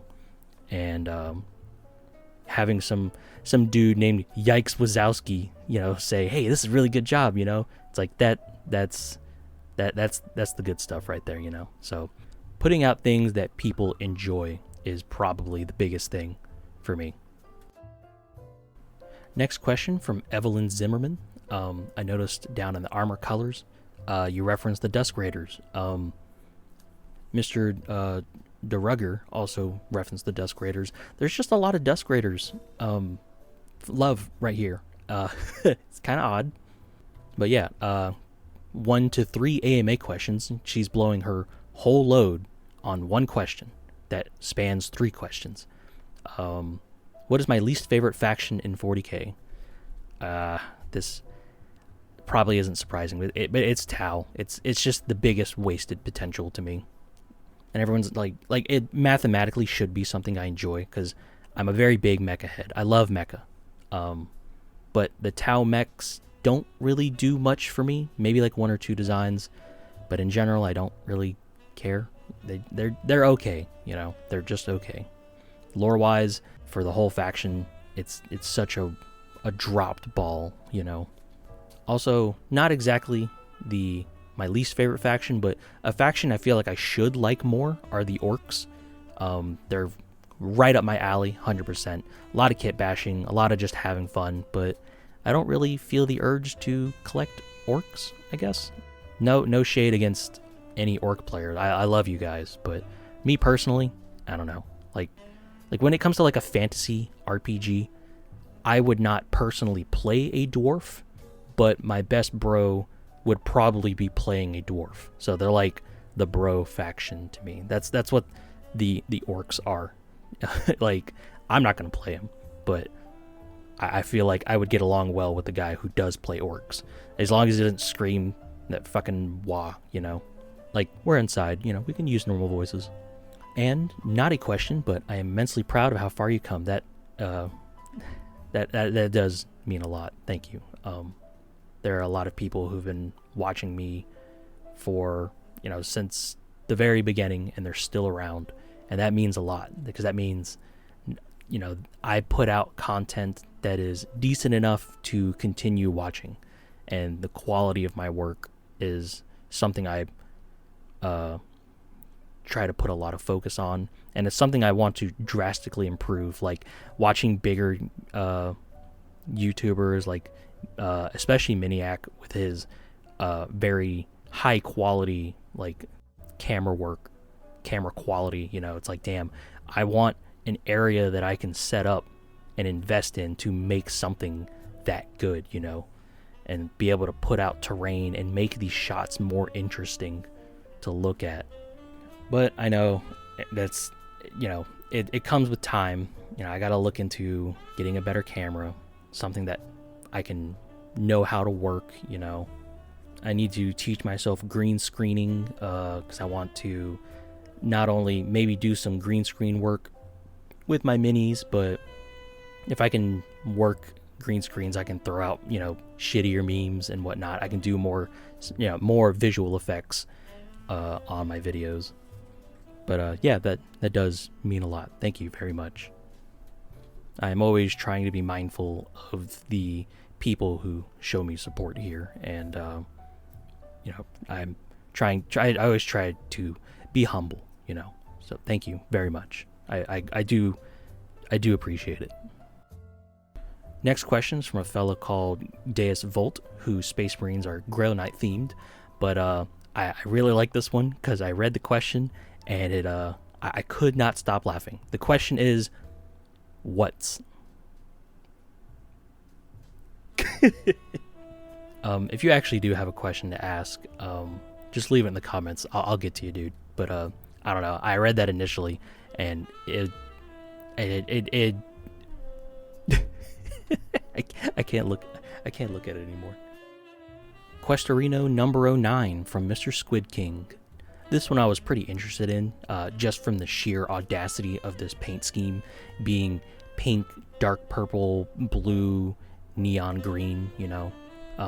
Just not colors I normally get to put all on one model, so I was kind of interested in doing that. Question number 1, how long does it usually take to make one of these videos? For me, it mainly falls down to the level of sculpting. Depending on what I'm sculpting, I have to do one little part, let it cure, do one little part, let it cure, do one little part, blah, blah, blah, blah, blah, blah. And in general, I'm just not a very fast worker.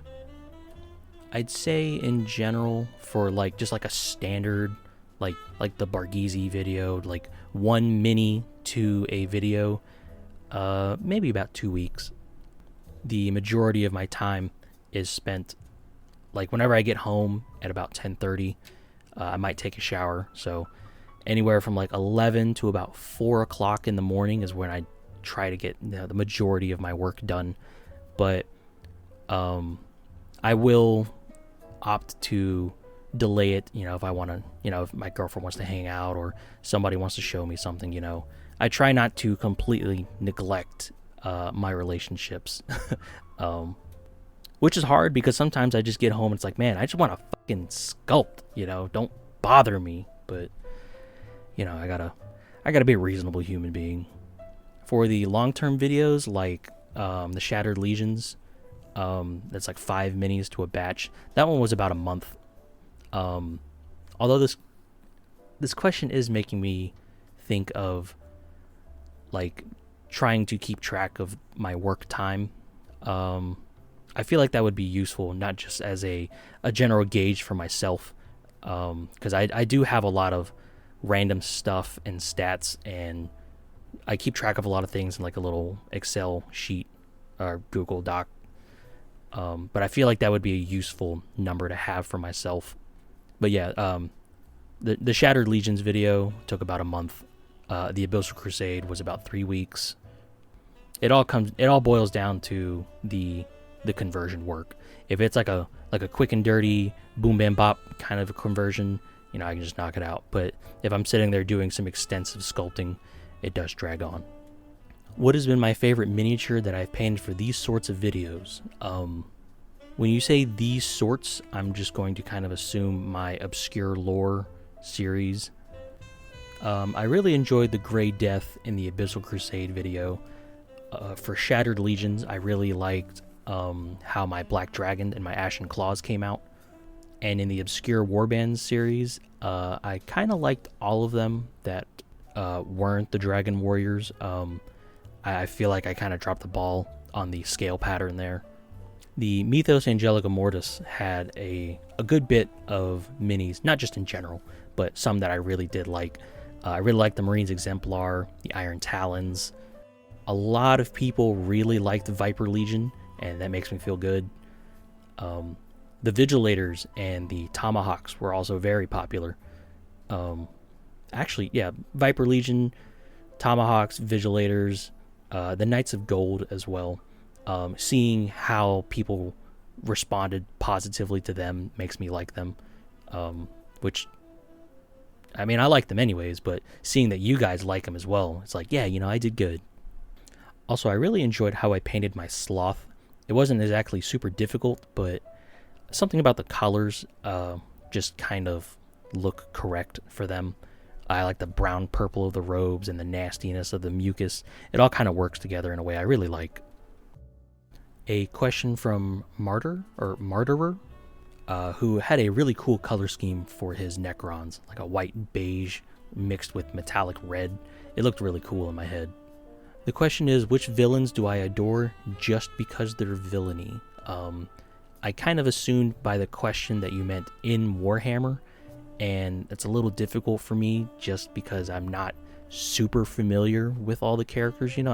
I kind of know like the general gist of some of the official characters, but like it's hard for me to go, hey, you remember that one time that Primarch did that bad thing on that planet?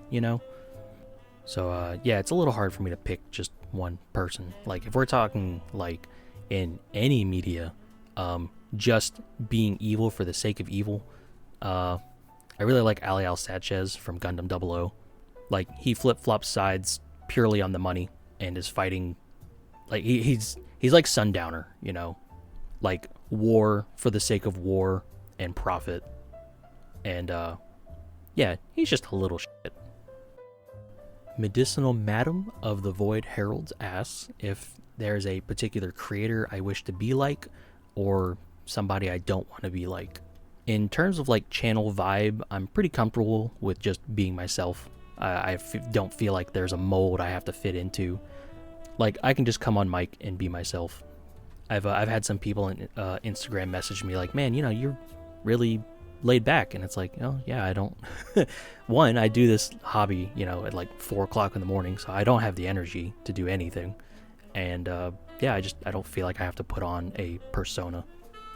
In terms of like raw production value, I really admire Miniac's camera work. Like I said, it's very, very high quality. You can see that, all the high-end production values in the audio in the video quality, the B-roll. It's all there.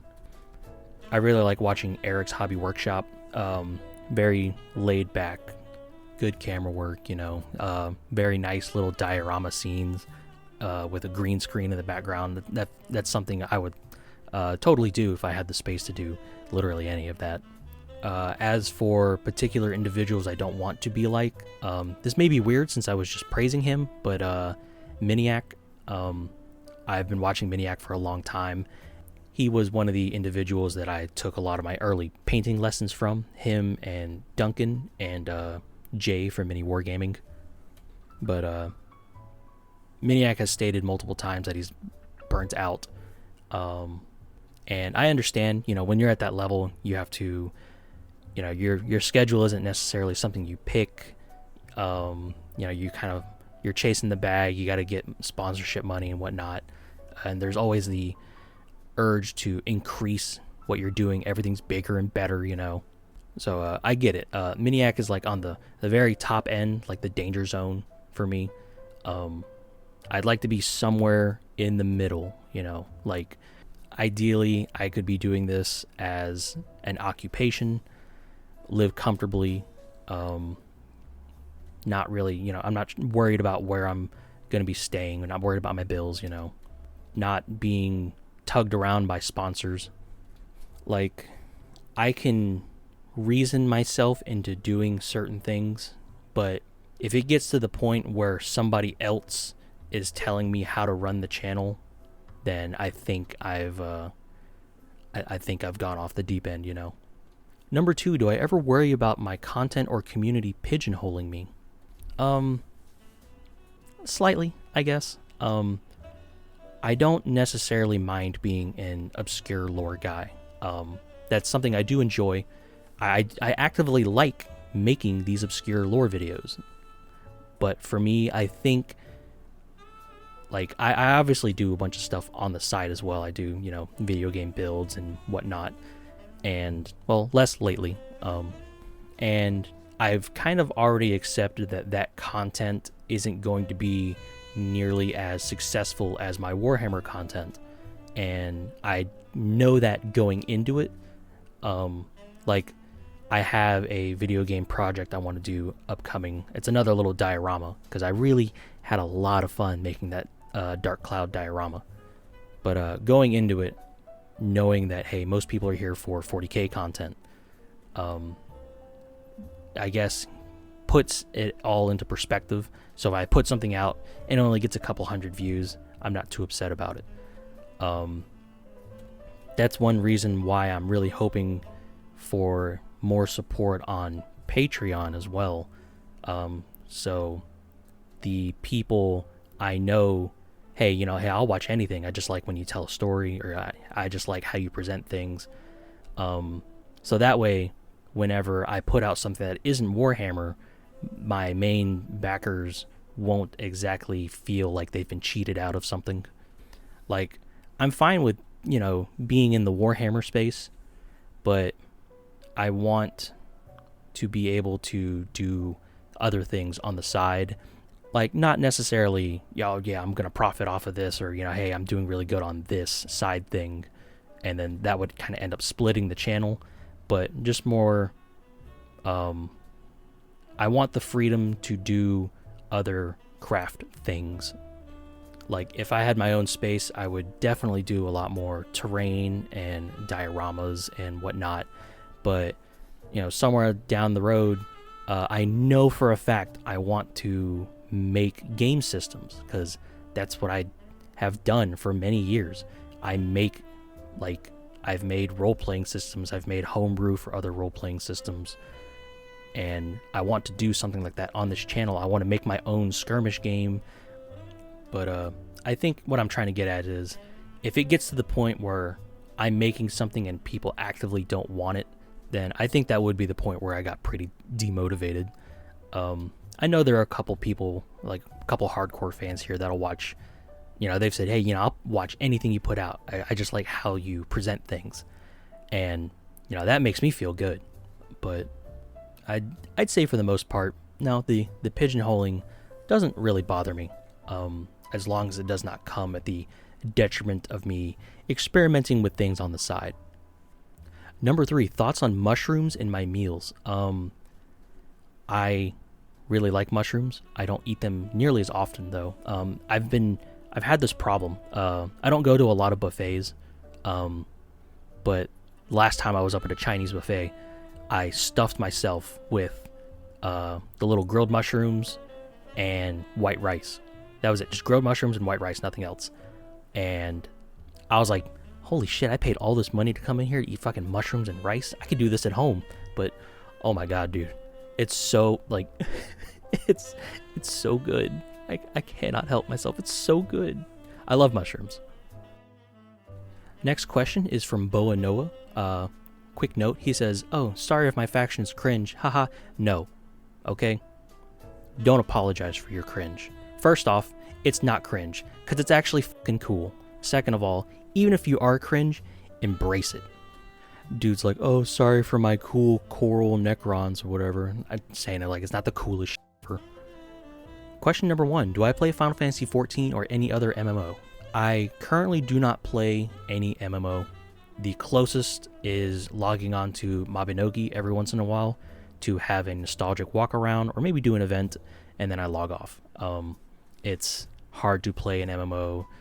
Now I'm doing this, but just even before the channel, it was like, it's hard enough to coordinate sometimes with friends to play games that aren't MMOs, just like little session things, like Lethal Company or something, like a game session. It's hard enough to coordinate a time to get something like that going, much less, actively being on an MMO for days at a time.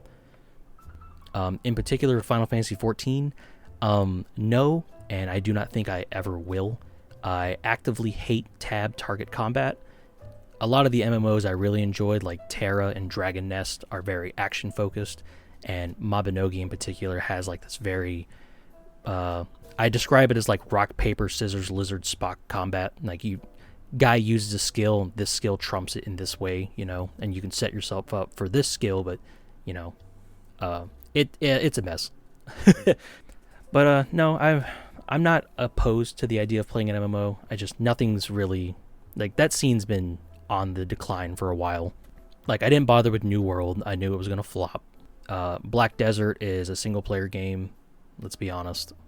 Guild Wars 2 had a little bit of promise in it, but I wasn't super invested. I don't know, I'm not opposed to playing MMO. I played, like back in the old days where you had like MMO Hut. Dude, I was hopping between MMOs left and right. I was just trying everything. But these days, yeah, it's kind of a relic of the past. Question number 2, if I've seen Godzilla films, what is my favorite depiction of Godzilla? This is going to be absolute heresy, but I do like Godzilla films, but I just don't actually watch a lot of them. Not out of choice. I don't know. I don't really make a lot of time for the King of Monsters. So I'm going to piss everybody off and say the 1998 Godzilla is my favorite. You can quote me on that. Carve it into my chest while you're burning me alive. Question number 3, have I ever been to an aquarium? I f***ing love aquariums. When I lived in Virginia Beach, the Virginia Aquarium, right up on the beach, was actually known as the Virginia Marine Science Museum, and I absolutely loved going there, man.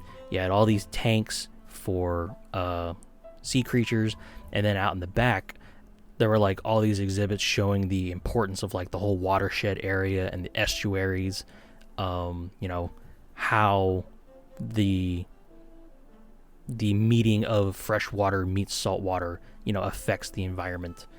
And they had like this little tank that you could go and pet stingrays in. And a few years ago, they remodeled into the Virginia Aquarium, and they still had the stingray tank when I went up there and visited. And that was really cool. In particular, there were cow nose rays, and they have a lifespan of about 15 or 20 years. In some way, I like to think that some of the younger cow noses that I met as a child were still there. I realize it's oddly strange to be sentimental about stingrays, but I really do like the aquarium. I love love aquariums. If I'm visiting another city, which is very rare, but if I'm visiting somewhere, if they have an aquarium, I try to go to it. I've been to the Dallas Aquarium, Houston Aquarium, and no complaints. I had a great time at all of them. Number 13 is not exactly a question, but I just wanted to say thank you. I realize it's probably just like a jokey kind of thing, but I don't have a lot of self-confidence about my physical appearance. But occasionally I do get some people that say, hey, I like your hair, you know. Sometimes I look at my girlfriend and, you know, she's hot. And I'm really not. I'm just kind of like some obese Pacific Island dude. So, yeah, sometimes looking at her makes me feel self-conscious. But yeah, I'm going to choose to believe that there is sincerity in this. And thank you for thinking I am remotely any kind of celebrity. Here's the submission of the Grey Wardens by Mr. Mary Mac. And this is one I actually really had my eye on just because I really like the lore around it. As for your questions, who is the most famous person I've ever met? I met God. I worked at a golf course at a country club at the end of high school, and Morgan Freeman was shooting a movie in town. I was sitting there, and I explicitly told my coworkers not to bother Morgan Freeman because our boss said we would get in trouble. And they went up and got pictures with him, and he looked over and he kind of gave me like a get over here kind of look. And he's like, yeah, I know you want one too. And I was like, well, I'm not going to say no. Also, this is a rare moment where you get to see me without my facial hair. I grew this for a reason, and I have never shaved my facial hair because I look like a baby. Ugh, I hate it. Number 2, if I had to paint myself as a Space Marine chapter, what would it be? I gotta admit, this is kind of a weird question, but it says chapter, so loyalists.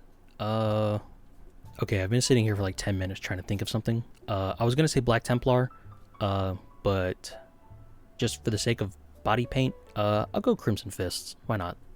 I hold a deep respect for the Crimson Fists. I just don't do anything with them. But like, I mean, you guys run the cover of Rogue Trader, okay? Like, respect. Number 3, if I was the God Emperor of mankind, what would be my first edict? A peace treaty between Eldar and humanity, not only to gain allies, but everybody gets a hot Eldar girlfriend. You're welcome. Avocado Wizard with the Order of the Her Drowned Communion. That name is so fucking cool. I realized I already answered the music question, but the name of the faction was just so cool. I had to put it in here. Atlantean Summer with the Aquilon Raiders. This is one I was kind of really hoping I would get to do, just because I really like the lore. It centers around the Ordo Barbarus, which is a minor ordo of the Inquisition, and it's generally it's Conan the Barbarian Marines, which does tie into the first question. Do I like pulpier sword and sorcery fantasy? Yes. The Schwarzenegger Conan the Barbarian movie is literally my favorite movie of all time. I could watch it at any time, in any mood. It is just like the perfect encapsulation of like the sword and sandals fantasy. Like, the music is phenomenal. It's just it's my favorite movie. I do need to get around and actually reading more Conan stories, but yeah, you know me, I don't read a lot. Question number 2, am I a fan of the Third? By the Third, he means the Emperor's Children, and yes, I do like the Emperor's Children a lot. When I initially made the Brothers Paradox, they were kind of a mix between Alpha Legion and Emperor's Children, but as time has gone on, it's more the Emperor's Children facet has been dropped a little bit in favor of like more demonic mutations and whatnot. So these days it's a little more Alpha Legion with Word Bearers, but there's definitely still a love for Emperor's Children in here. Number 3, what is my creative process for homebrewing? I genuinely don't know. I don't know how to describe it to somebody. It's like, okay, think of something within a setting, like Eldar Craft World. And then it's like, okay, think of like cool gimmick, or think of thing you want to see, you know. Something off the top of my head, pirates. I don't know. Oceanic pirates. It's like, okay. Then it's like using what I know about a setting, trying to weave those two things together seamlessly, you know? Like, just Eldar pirates. You know, like, they're not really... If they have an emphasis on nautical travel, then they're not necessarily spacefaring, or maybe they are, and it's just not as common. So it's probably like a very small faction of Eldar if they're like regional, you know, like on one planet. You know, they, you know, very good at sailing and whatnot. Or maybe from a background of being nautical pirates, then they translate that into being spacefaring somehow. And I know like Eldar, Dark Eldar pirates are a thing, but like specifically like Yar me hearty kind of pirate, you know, just I'm doing this on the spot, okay?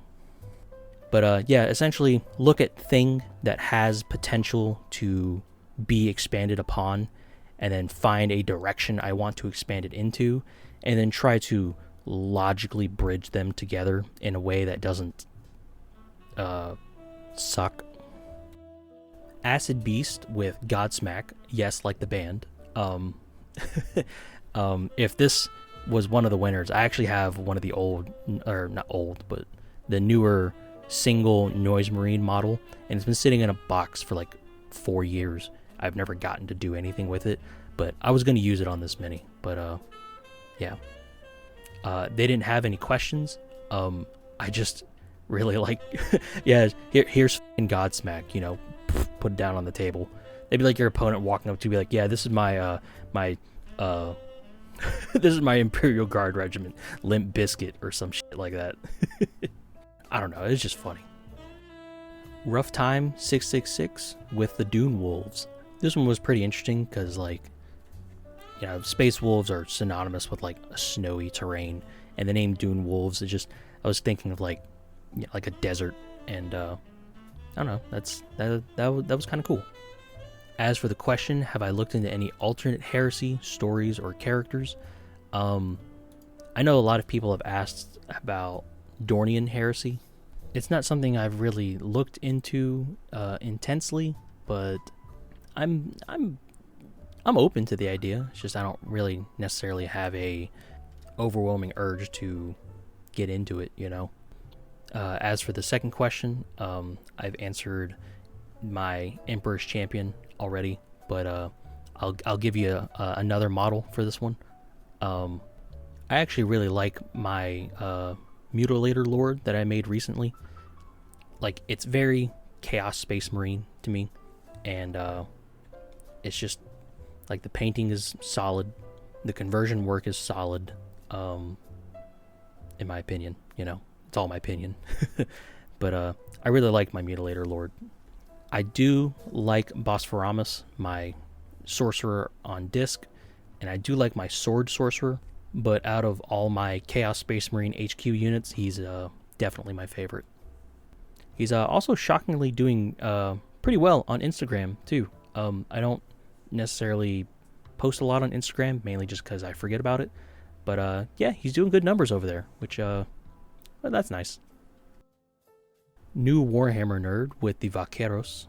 Sorry, I actually don't speak a lick of Spanish, despite taking it for 2 years in high school. But yeah, I really like this one because it's just cowboy Marines, you know. And that was very funny to me. First question: what is my least favorite kit bash? There are definitely minis I felt like I could have done better on, but like one that I just straight up don't like. I don't think I can pick one in particular that I just hate, because I have to like it to some degree in order to move forward with it, you know? At the most detrimental is probably like good enough minis, but I can't think of anything in particular that I just straight up hate. Question number 2, what led me to make the channel? I'm a COVID channel. Before COVID, we were actually in a friend's 5th edition campaign. Then we briefly swapped to playing 4th edition for a little while, and then COVID lockdowns started happening.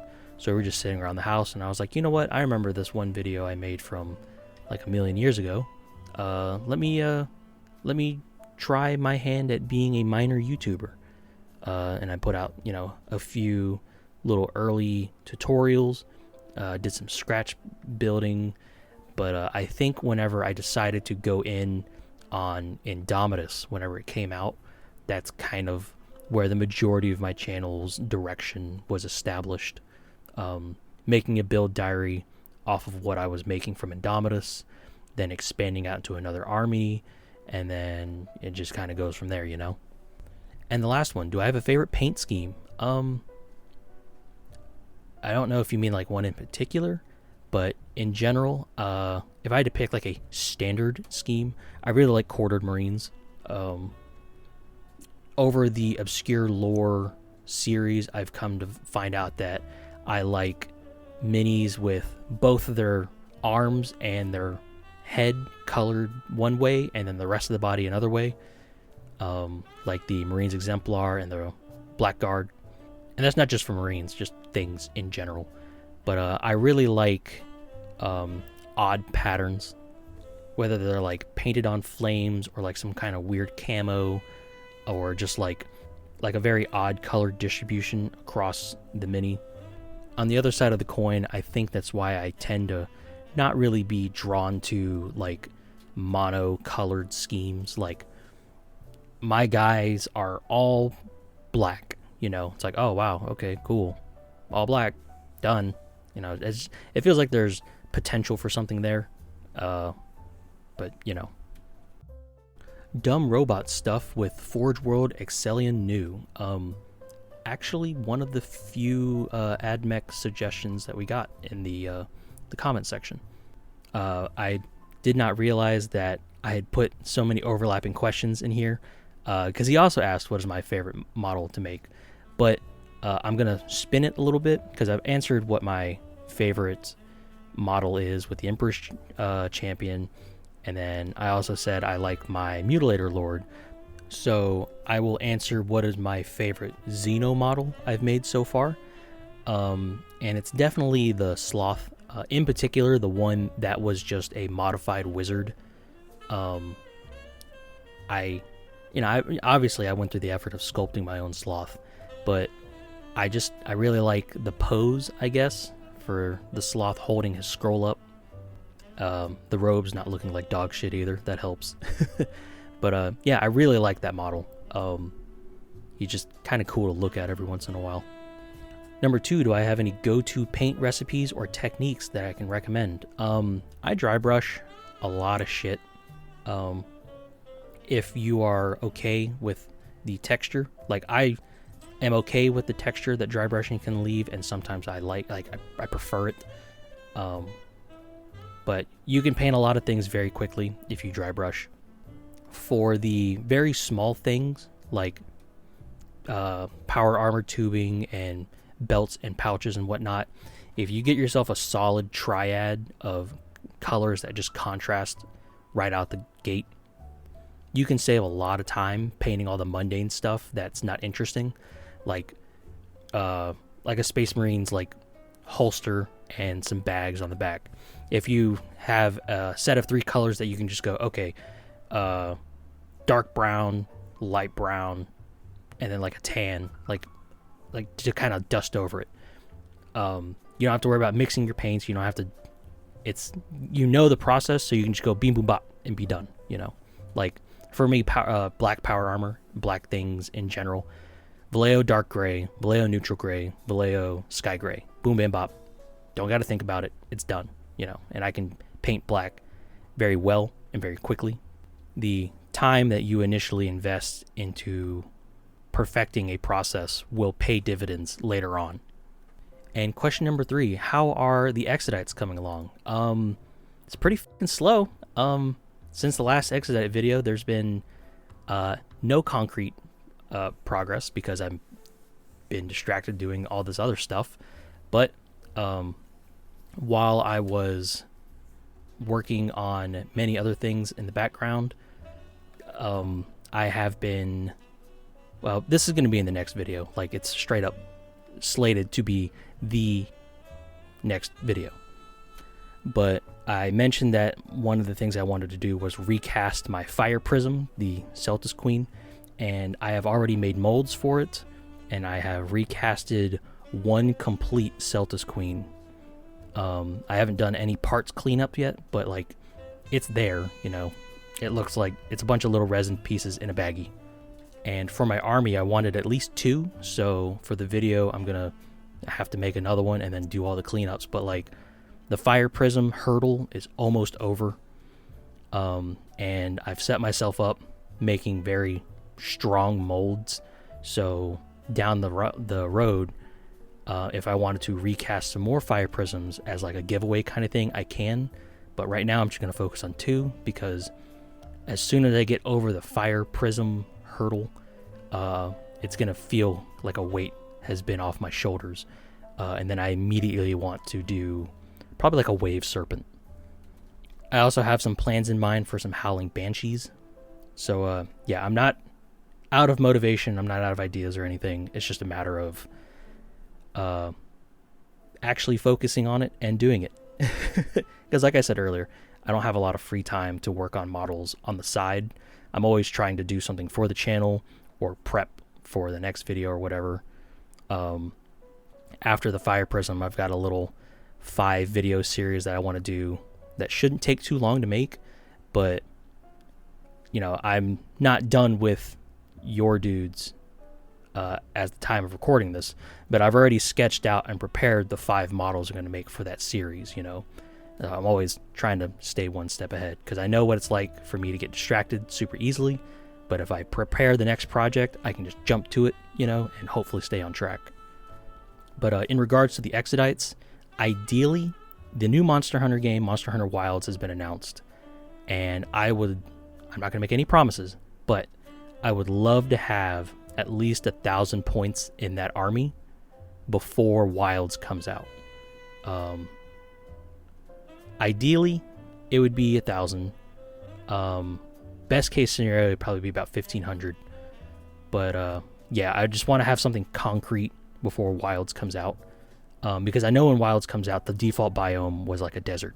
And there's going to be something in that desert, hopefully, that I'm going to be like, damn, I want to add that to the army. So I want to have an army to add it to and not adding it to a pile of unpainted minis, you know? Tech Master from the Sisterhood of the Broken Wheel, also another badass name. What's up with you Sisters players and making cool names, okay? Someone's got to reel you guys in. First question, what makes/made you select the specific chapters or Xenos featured in my videos? A lot of the times it's a theme, like the first theme was Tyrannic War Veterans, and then sometimes I'll take an event like the Achilles Crusade and I'll pluck the most interesting chapters from that. Like the Drop Site Massacre, I did, you know, the Shattered Legions from those, Boogie Bop. But as I'm sitting at work, pretending to work, I will be flipping through various wikis, like the Fandom Wiki and the Lexiconum, and I'll try to find some interesting things, like, oh, this is an interesting event, or, you know, oh, this is an interesting affiliation. And I have a big spreadsheet that I keep a list of potential product or projects in, and like, oh, this is a cool minor Xeno, let me add them to the list.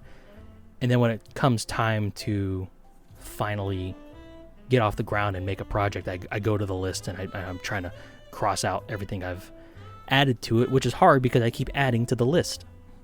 Sometimes I try to take viewer suggestions and feedback into account, like, oh, you know, when I did the sloth video, I had some people actively asking for sloth, and that was a good time to, fulfill the request and capitalize on the free spot in the schedule. As I've said previously, it's hard enough for me to stick to a concrete schedule. So a lot of the times, the specific chapters or Xenos that I pick are on a whim. Next question, if asked to, which anime would I adapt into a 40k army? This one's actually pretty fucking tough, because when you say adapt, it could either be make this thing fit into the grimdark setting, or this thing is lightly themed after the anime, I'm looking here at my big list of anime I really like, and I can't really find something that would really fit into 40k in particular. I can think of some good suggestions for Warhammer Fantasy. Like, I really, really love the Visions of Escaflowne, and having that kind of like medium-sized power armor mech would be cool in a fantasy setting like Warhammer. Try to find some way to not either fit it in or kind of allude to it, But for 40k in particular, I'm kind of drawing a blank. Yu Yu Hakusho, I don't know. Pandora's hyperfixation with the Pharos Imperius. And their first question, do I ever plan on doing other 40k content? He mentions that really likes the narrative, making my own blank style kind of videos. Yeah, like there's definitely more that I want to do, but I'm really limited with my equipment. Right now, all of my videos are just filmed on my smartphone, and mainly space. My work area is half of a spare office room that I share with my girlfriend, and there's just not really a lot of physical space for me to do what I want to do. Like, I want to do like terrain, diorama, whatnot, but I just don't have a good spot to, well, I could make it, but then there's nowhere to store it to use it later, or at that point, I make it, cool, hey, good job, and then I have to disassemble it, I do have some other little events in mind, some of them not 40k themed in particular, but I do have a good bit of ideas for like some community events in mind. But for 40k in particular, I do have some other styles of videos that I want to try out. It's just a matter of refining the idea, Number 2, how do I feel about where I am in YouTube terms? Do I enjoy the community I've grown? Do I love you? Technically, that's 3 questions. So I'm not answering any of them. No, I'm kidding. Yeah, I feel like I'm in a pretty good spot. I've had some pretty consistent upward growth. It's not exactly huge, but it is consistent. I do enjoy the people that have been around here. I see a lot of repeat commenters, and it's nice to be like, hey man, thanks for watching. I'm glad to have you here. Hope you've been okay. Get to know a few of them, and generally, you guys are fairly nice. Even the people who have been more critical are still usually pretty well-meaning. I've never had anybody walk in and just be like, this is shit, It's like, I haven't had any of that. Even people will come in and be like, they tear my ass up, volume's too low, focus, blah, blah, blah. But like, to me, it's like, that's not necessarily negative. They're trying to help, and I do appreciate that. Number 3, do I have any other modeling or DIY hobbies other than 40k?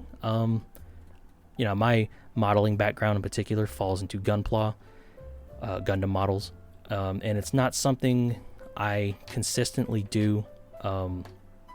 Like right now, the focus of the channel is to grow it, and right now, I'm not necessarily feeling pressured into doing 40k content just to grow, but if my goal is to grow the channel, that's where the viewership is, and like, that doesn't bother me or anything. But like I said earlier, if it came to the point where I felt like I couldn't experiment and put out some of my other modeling hobbies, then I'd be kind of worried.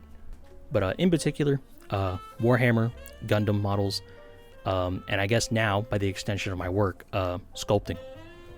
Oh, in middle school, I did a little wood whittling as well. But that was mainly just kind of as a consequence of me being in the Boy Scouts. It gets kind of boring when you're out there, you know. Next up is Nico, one of the winners of Your Dudes 1 with the Serpentine Truth. I do greatly appreciate having you here, man. Your question, have I painted any Star Wars Legion minis? No, but I've been kind of looking to do it.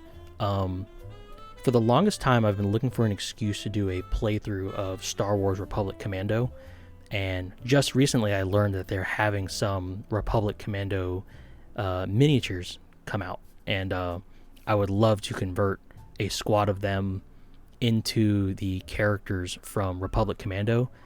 So yeah, I'm not really opposed to Star Wars Legion minis. It's just hasn't really fallen into the schedule yet. Next up is Ninth Phony, which I did misread as Ninth Pony, and it did make me wonder where the other 8 went. First question, how do I store my models? Disgracefully. It's a shame. It's a horror show. I have 3 containers that fit a whole bunch of random minis. I do have a army box that Nathan gave me that holds the Tuatha in it. The Fomorian dynasty sits in the Indominus box, and then my brother's Paradox. And I this has been a great shame, and I can't believe I have to say it, but I've thrown all of them into a box with bubble wrap.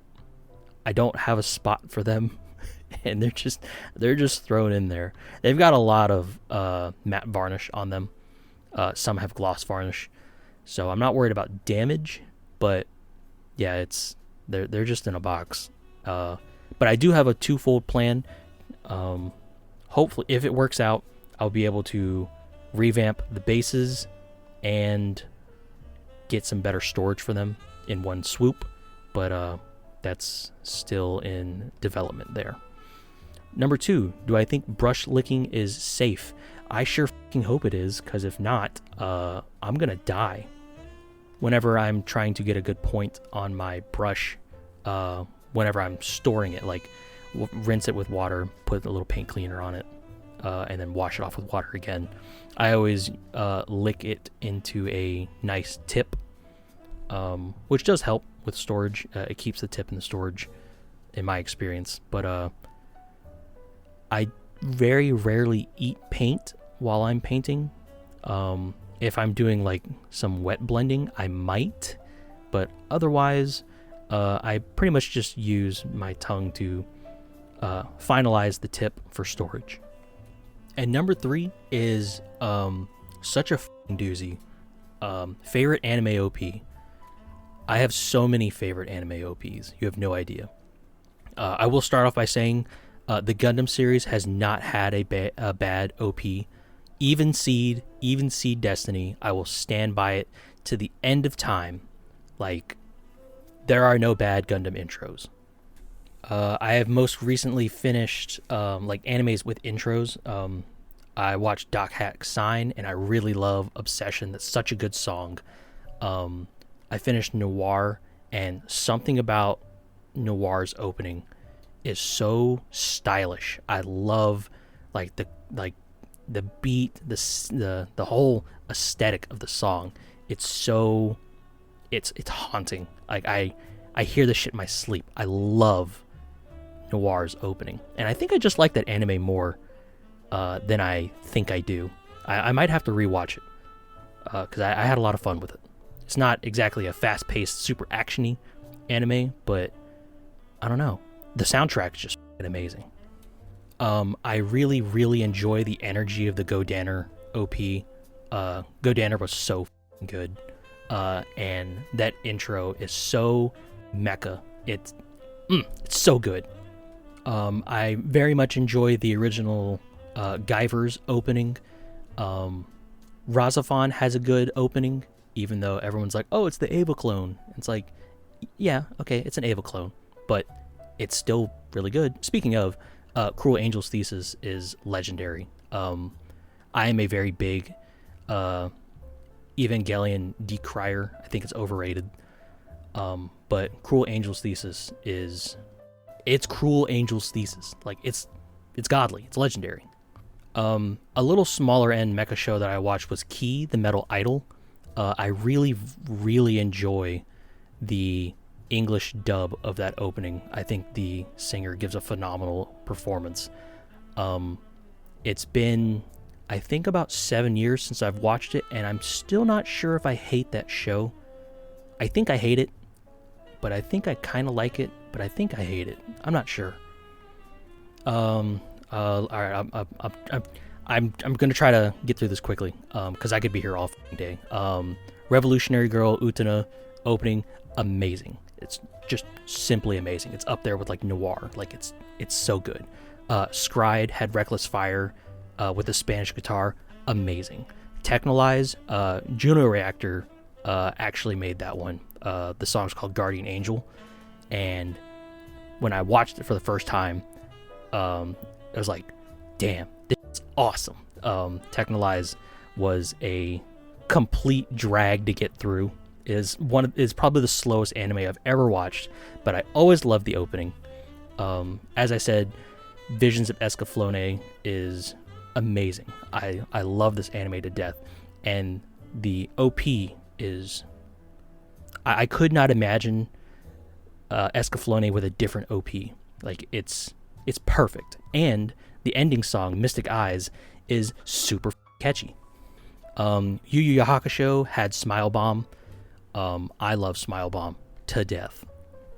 Oh, if you guys want to laugh, the Yu-Gi-Oh intro, but the Italian Yu-Gi-Oh intro, I don't know what it is with Italians and like dance beats, but they got to put it in everything, and I fucking love it because I love the Italian Yu-Gi-Oh intro. The Italian Gundam Wing intro as well is hilarious, and the Italian Case Closed intro, that's good too. They're so funky. I don't understand it. But yeah, as I said, I could sit here and talk about this for days. I'll in post, I'll put my top 10 right here on screen. But I will say, you should be lucky that I just compressed Gundam as I did, because I could sit here and rip into individual Gundams for hours, literally hours. I love Gundam OPs. Moving on to fellas. First question, could I beat every member of Weezer in a fist fight? If it's like a recreational, like sparring fight, probably get through at least one. If it's like a street fight and I can fight dirty, I could definitely get through at least half of them. But all four of them together, no, there's no chance. Number 2, starting with Joe Biden and working backwards, how many presidents could I beat in a fight? What is up with you and fighting people, dude? Are you okay? Okay, I did have to look up a list of presidents because I'm a bad American. Joe Biden feels like a free space. Trump, probably. Obama, yeah.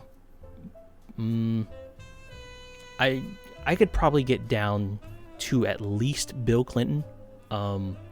That's where I'm kind of feeling a little iffy. Number 3, what is my main weapon in Monster Hunter? This question kind of fluctuates. The short answer is all of them. I can use every weapon proficiently. Not only is that just a consequence of having played this games for so long, but also those shitty ass arena quests where they give you the most dog doo-doo katana and say, here, go fight something. But it does generally differ by the game. In first gen, the very first weapon I picked up ever was a greatsword, like many people, but I ended up settling on lance. Towards endgame, I did pick up heavy bowgun as well. In second gen, I was mainly a hammer main with heavy bowgun and lance. Also greatsword early on, and I did enjoy longsword as well. Third gen, in Try, whenever they trimmed down on all the weapons, I went back to lance because they just got the counter and it was super fun. But in general, online, I mainly used the bowgun. For those who don't know, Try's bowgun classification system was different, and depending on the parts that you assembled would change the class of your gun. So a lot of the time it was medium bowgun, but a lot of the times it was heavy bowgun as well. I use light bowgun rarely. In 4th gen, I mainly went back to hammer and heavy bowgun. I didn't lance as much in 4th gen, mainly because I liked the revamps that dual blades got in 4th gen, and I played a lot more dual blades. When it comes to 5th gen in particular, I'll save you guys the trouble and just put my guild cards on screen, but you will notice that I very much still do enjoy heavy bowgun. Heavy bowgun is the only weapon I played in every gen on the reg. So yeah, I'm a lifelong gunner. In fact, I like 5th gen bowgun so much I also picked up light bowgun on the side, but only for certain fights. It's mainly heavy bowgun for me. But yeah, I mean, sometimes light bowgun's fun just to mix things up. Most of the weapon changes in 5th gen were for the best. I understand the direction Capcom is going in. It also really bugs me because that's when a big new audience came in and they're like, oh, why would I play Lance when you can play Gun Lance? And it's like, the changes that 5th gen Lance got were to increase its mobility and defensiveness at the same time. The draw to Lance is the damage over time. You minimize your downtime to increase your damage over time. You're not going to do burst damage with Lance. I mean, you can, but like it's nowhere like Greatsword tier. It's damage over time. You stick to the monster and you don't let go. And a lot of people are like, oh, you know, big flashy gun Lance numbers, you know, what's the point of Lance? But like, whenever you get into that flow state with Lance, it is intoxicating. And for the final batch of questions, Mr. Unseen Paragon here, longtime supporter of the channel. But yeah, if I wanted to go through and do all the AMAs, I'd be here even longer than I already am. And of course, he has to give me 2 of the hardest fucking questions. Number 1, if I had to pick my favorite mobile suit, 1 Gundam, he said 1 Zaku. I'm going to expand on this because, you know, I'm going to say 1 Gundam, 1 Zaku, and 1 mobile suit, you know, a little more generic term.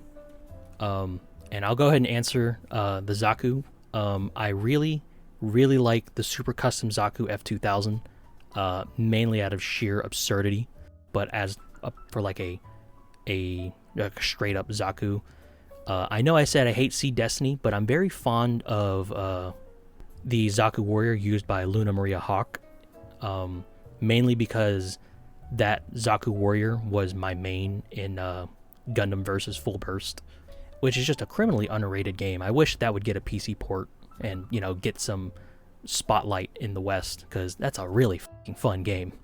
Favorite mobile suit in general? I'm not quite sure, but as time goes on and I realize that I like Stardust Memory as much as I do, I'm very fond of the Gerbera Tetra and the Powered GM. Like, I don't know, something about the Powered GM in the opening scene of Stardust Memory, like, damn, it looks good.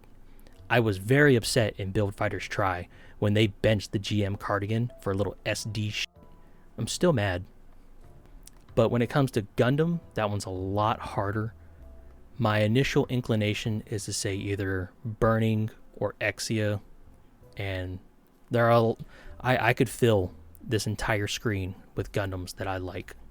But if I had to boil it down, I don't know. It's really hard to beat the Exia. Like, I love Burning. G Gundam is my favorite Gundam. But something about the sleekness of Exia, the fact that it's got the GN drive on the back, so it doesn't really look like it has a propulsion system. It just kind of floats around. I don't know, it has like this kind of like slender, sleek, ethereal Gundamness to it. And I can't explain my fascination with Exia, but I just really like Exia. Repair 2 is alright as well, but whenever they start slapping a bunch of on it, like Avalanche, I'm out. Barbados Lupus Rex is up there as well. For a main Gundam to look that different, like, I like Gundam, but it's very tropey. It does the same shit over and over again. So to have Barbados use such a large close combat weapon as its primary weapon in the early days was very cool, and to see them bring it back for the final iteration of the suit, and it looks all long-armed, big-legged, demonic looking, and it's got this huge mace to it. I don't know. It's like, in terms of melee combat, Exia and Lupus Rex are like on the opposite sides of the spectrum. But pure design-wise, Lupus Rex might be a little higher. I think it honestly depends on what mood you catch me in. Oh, another one from Mobile Suit, the Dom. I love Doms. Dom was my main on Gundam Evolution before it was, put down so quickly. But man, I fucking love Doms. Dom pride, worldwide, baby.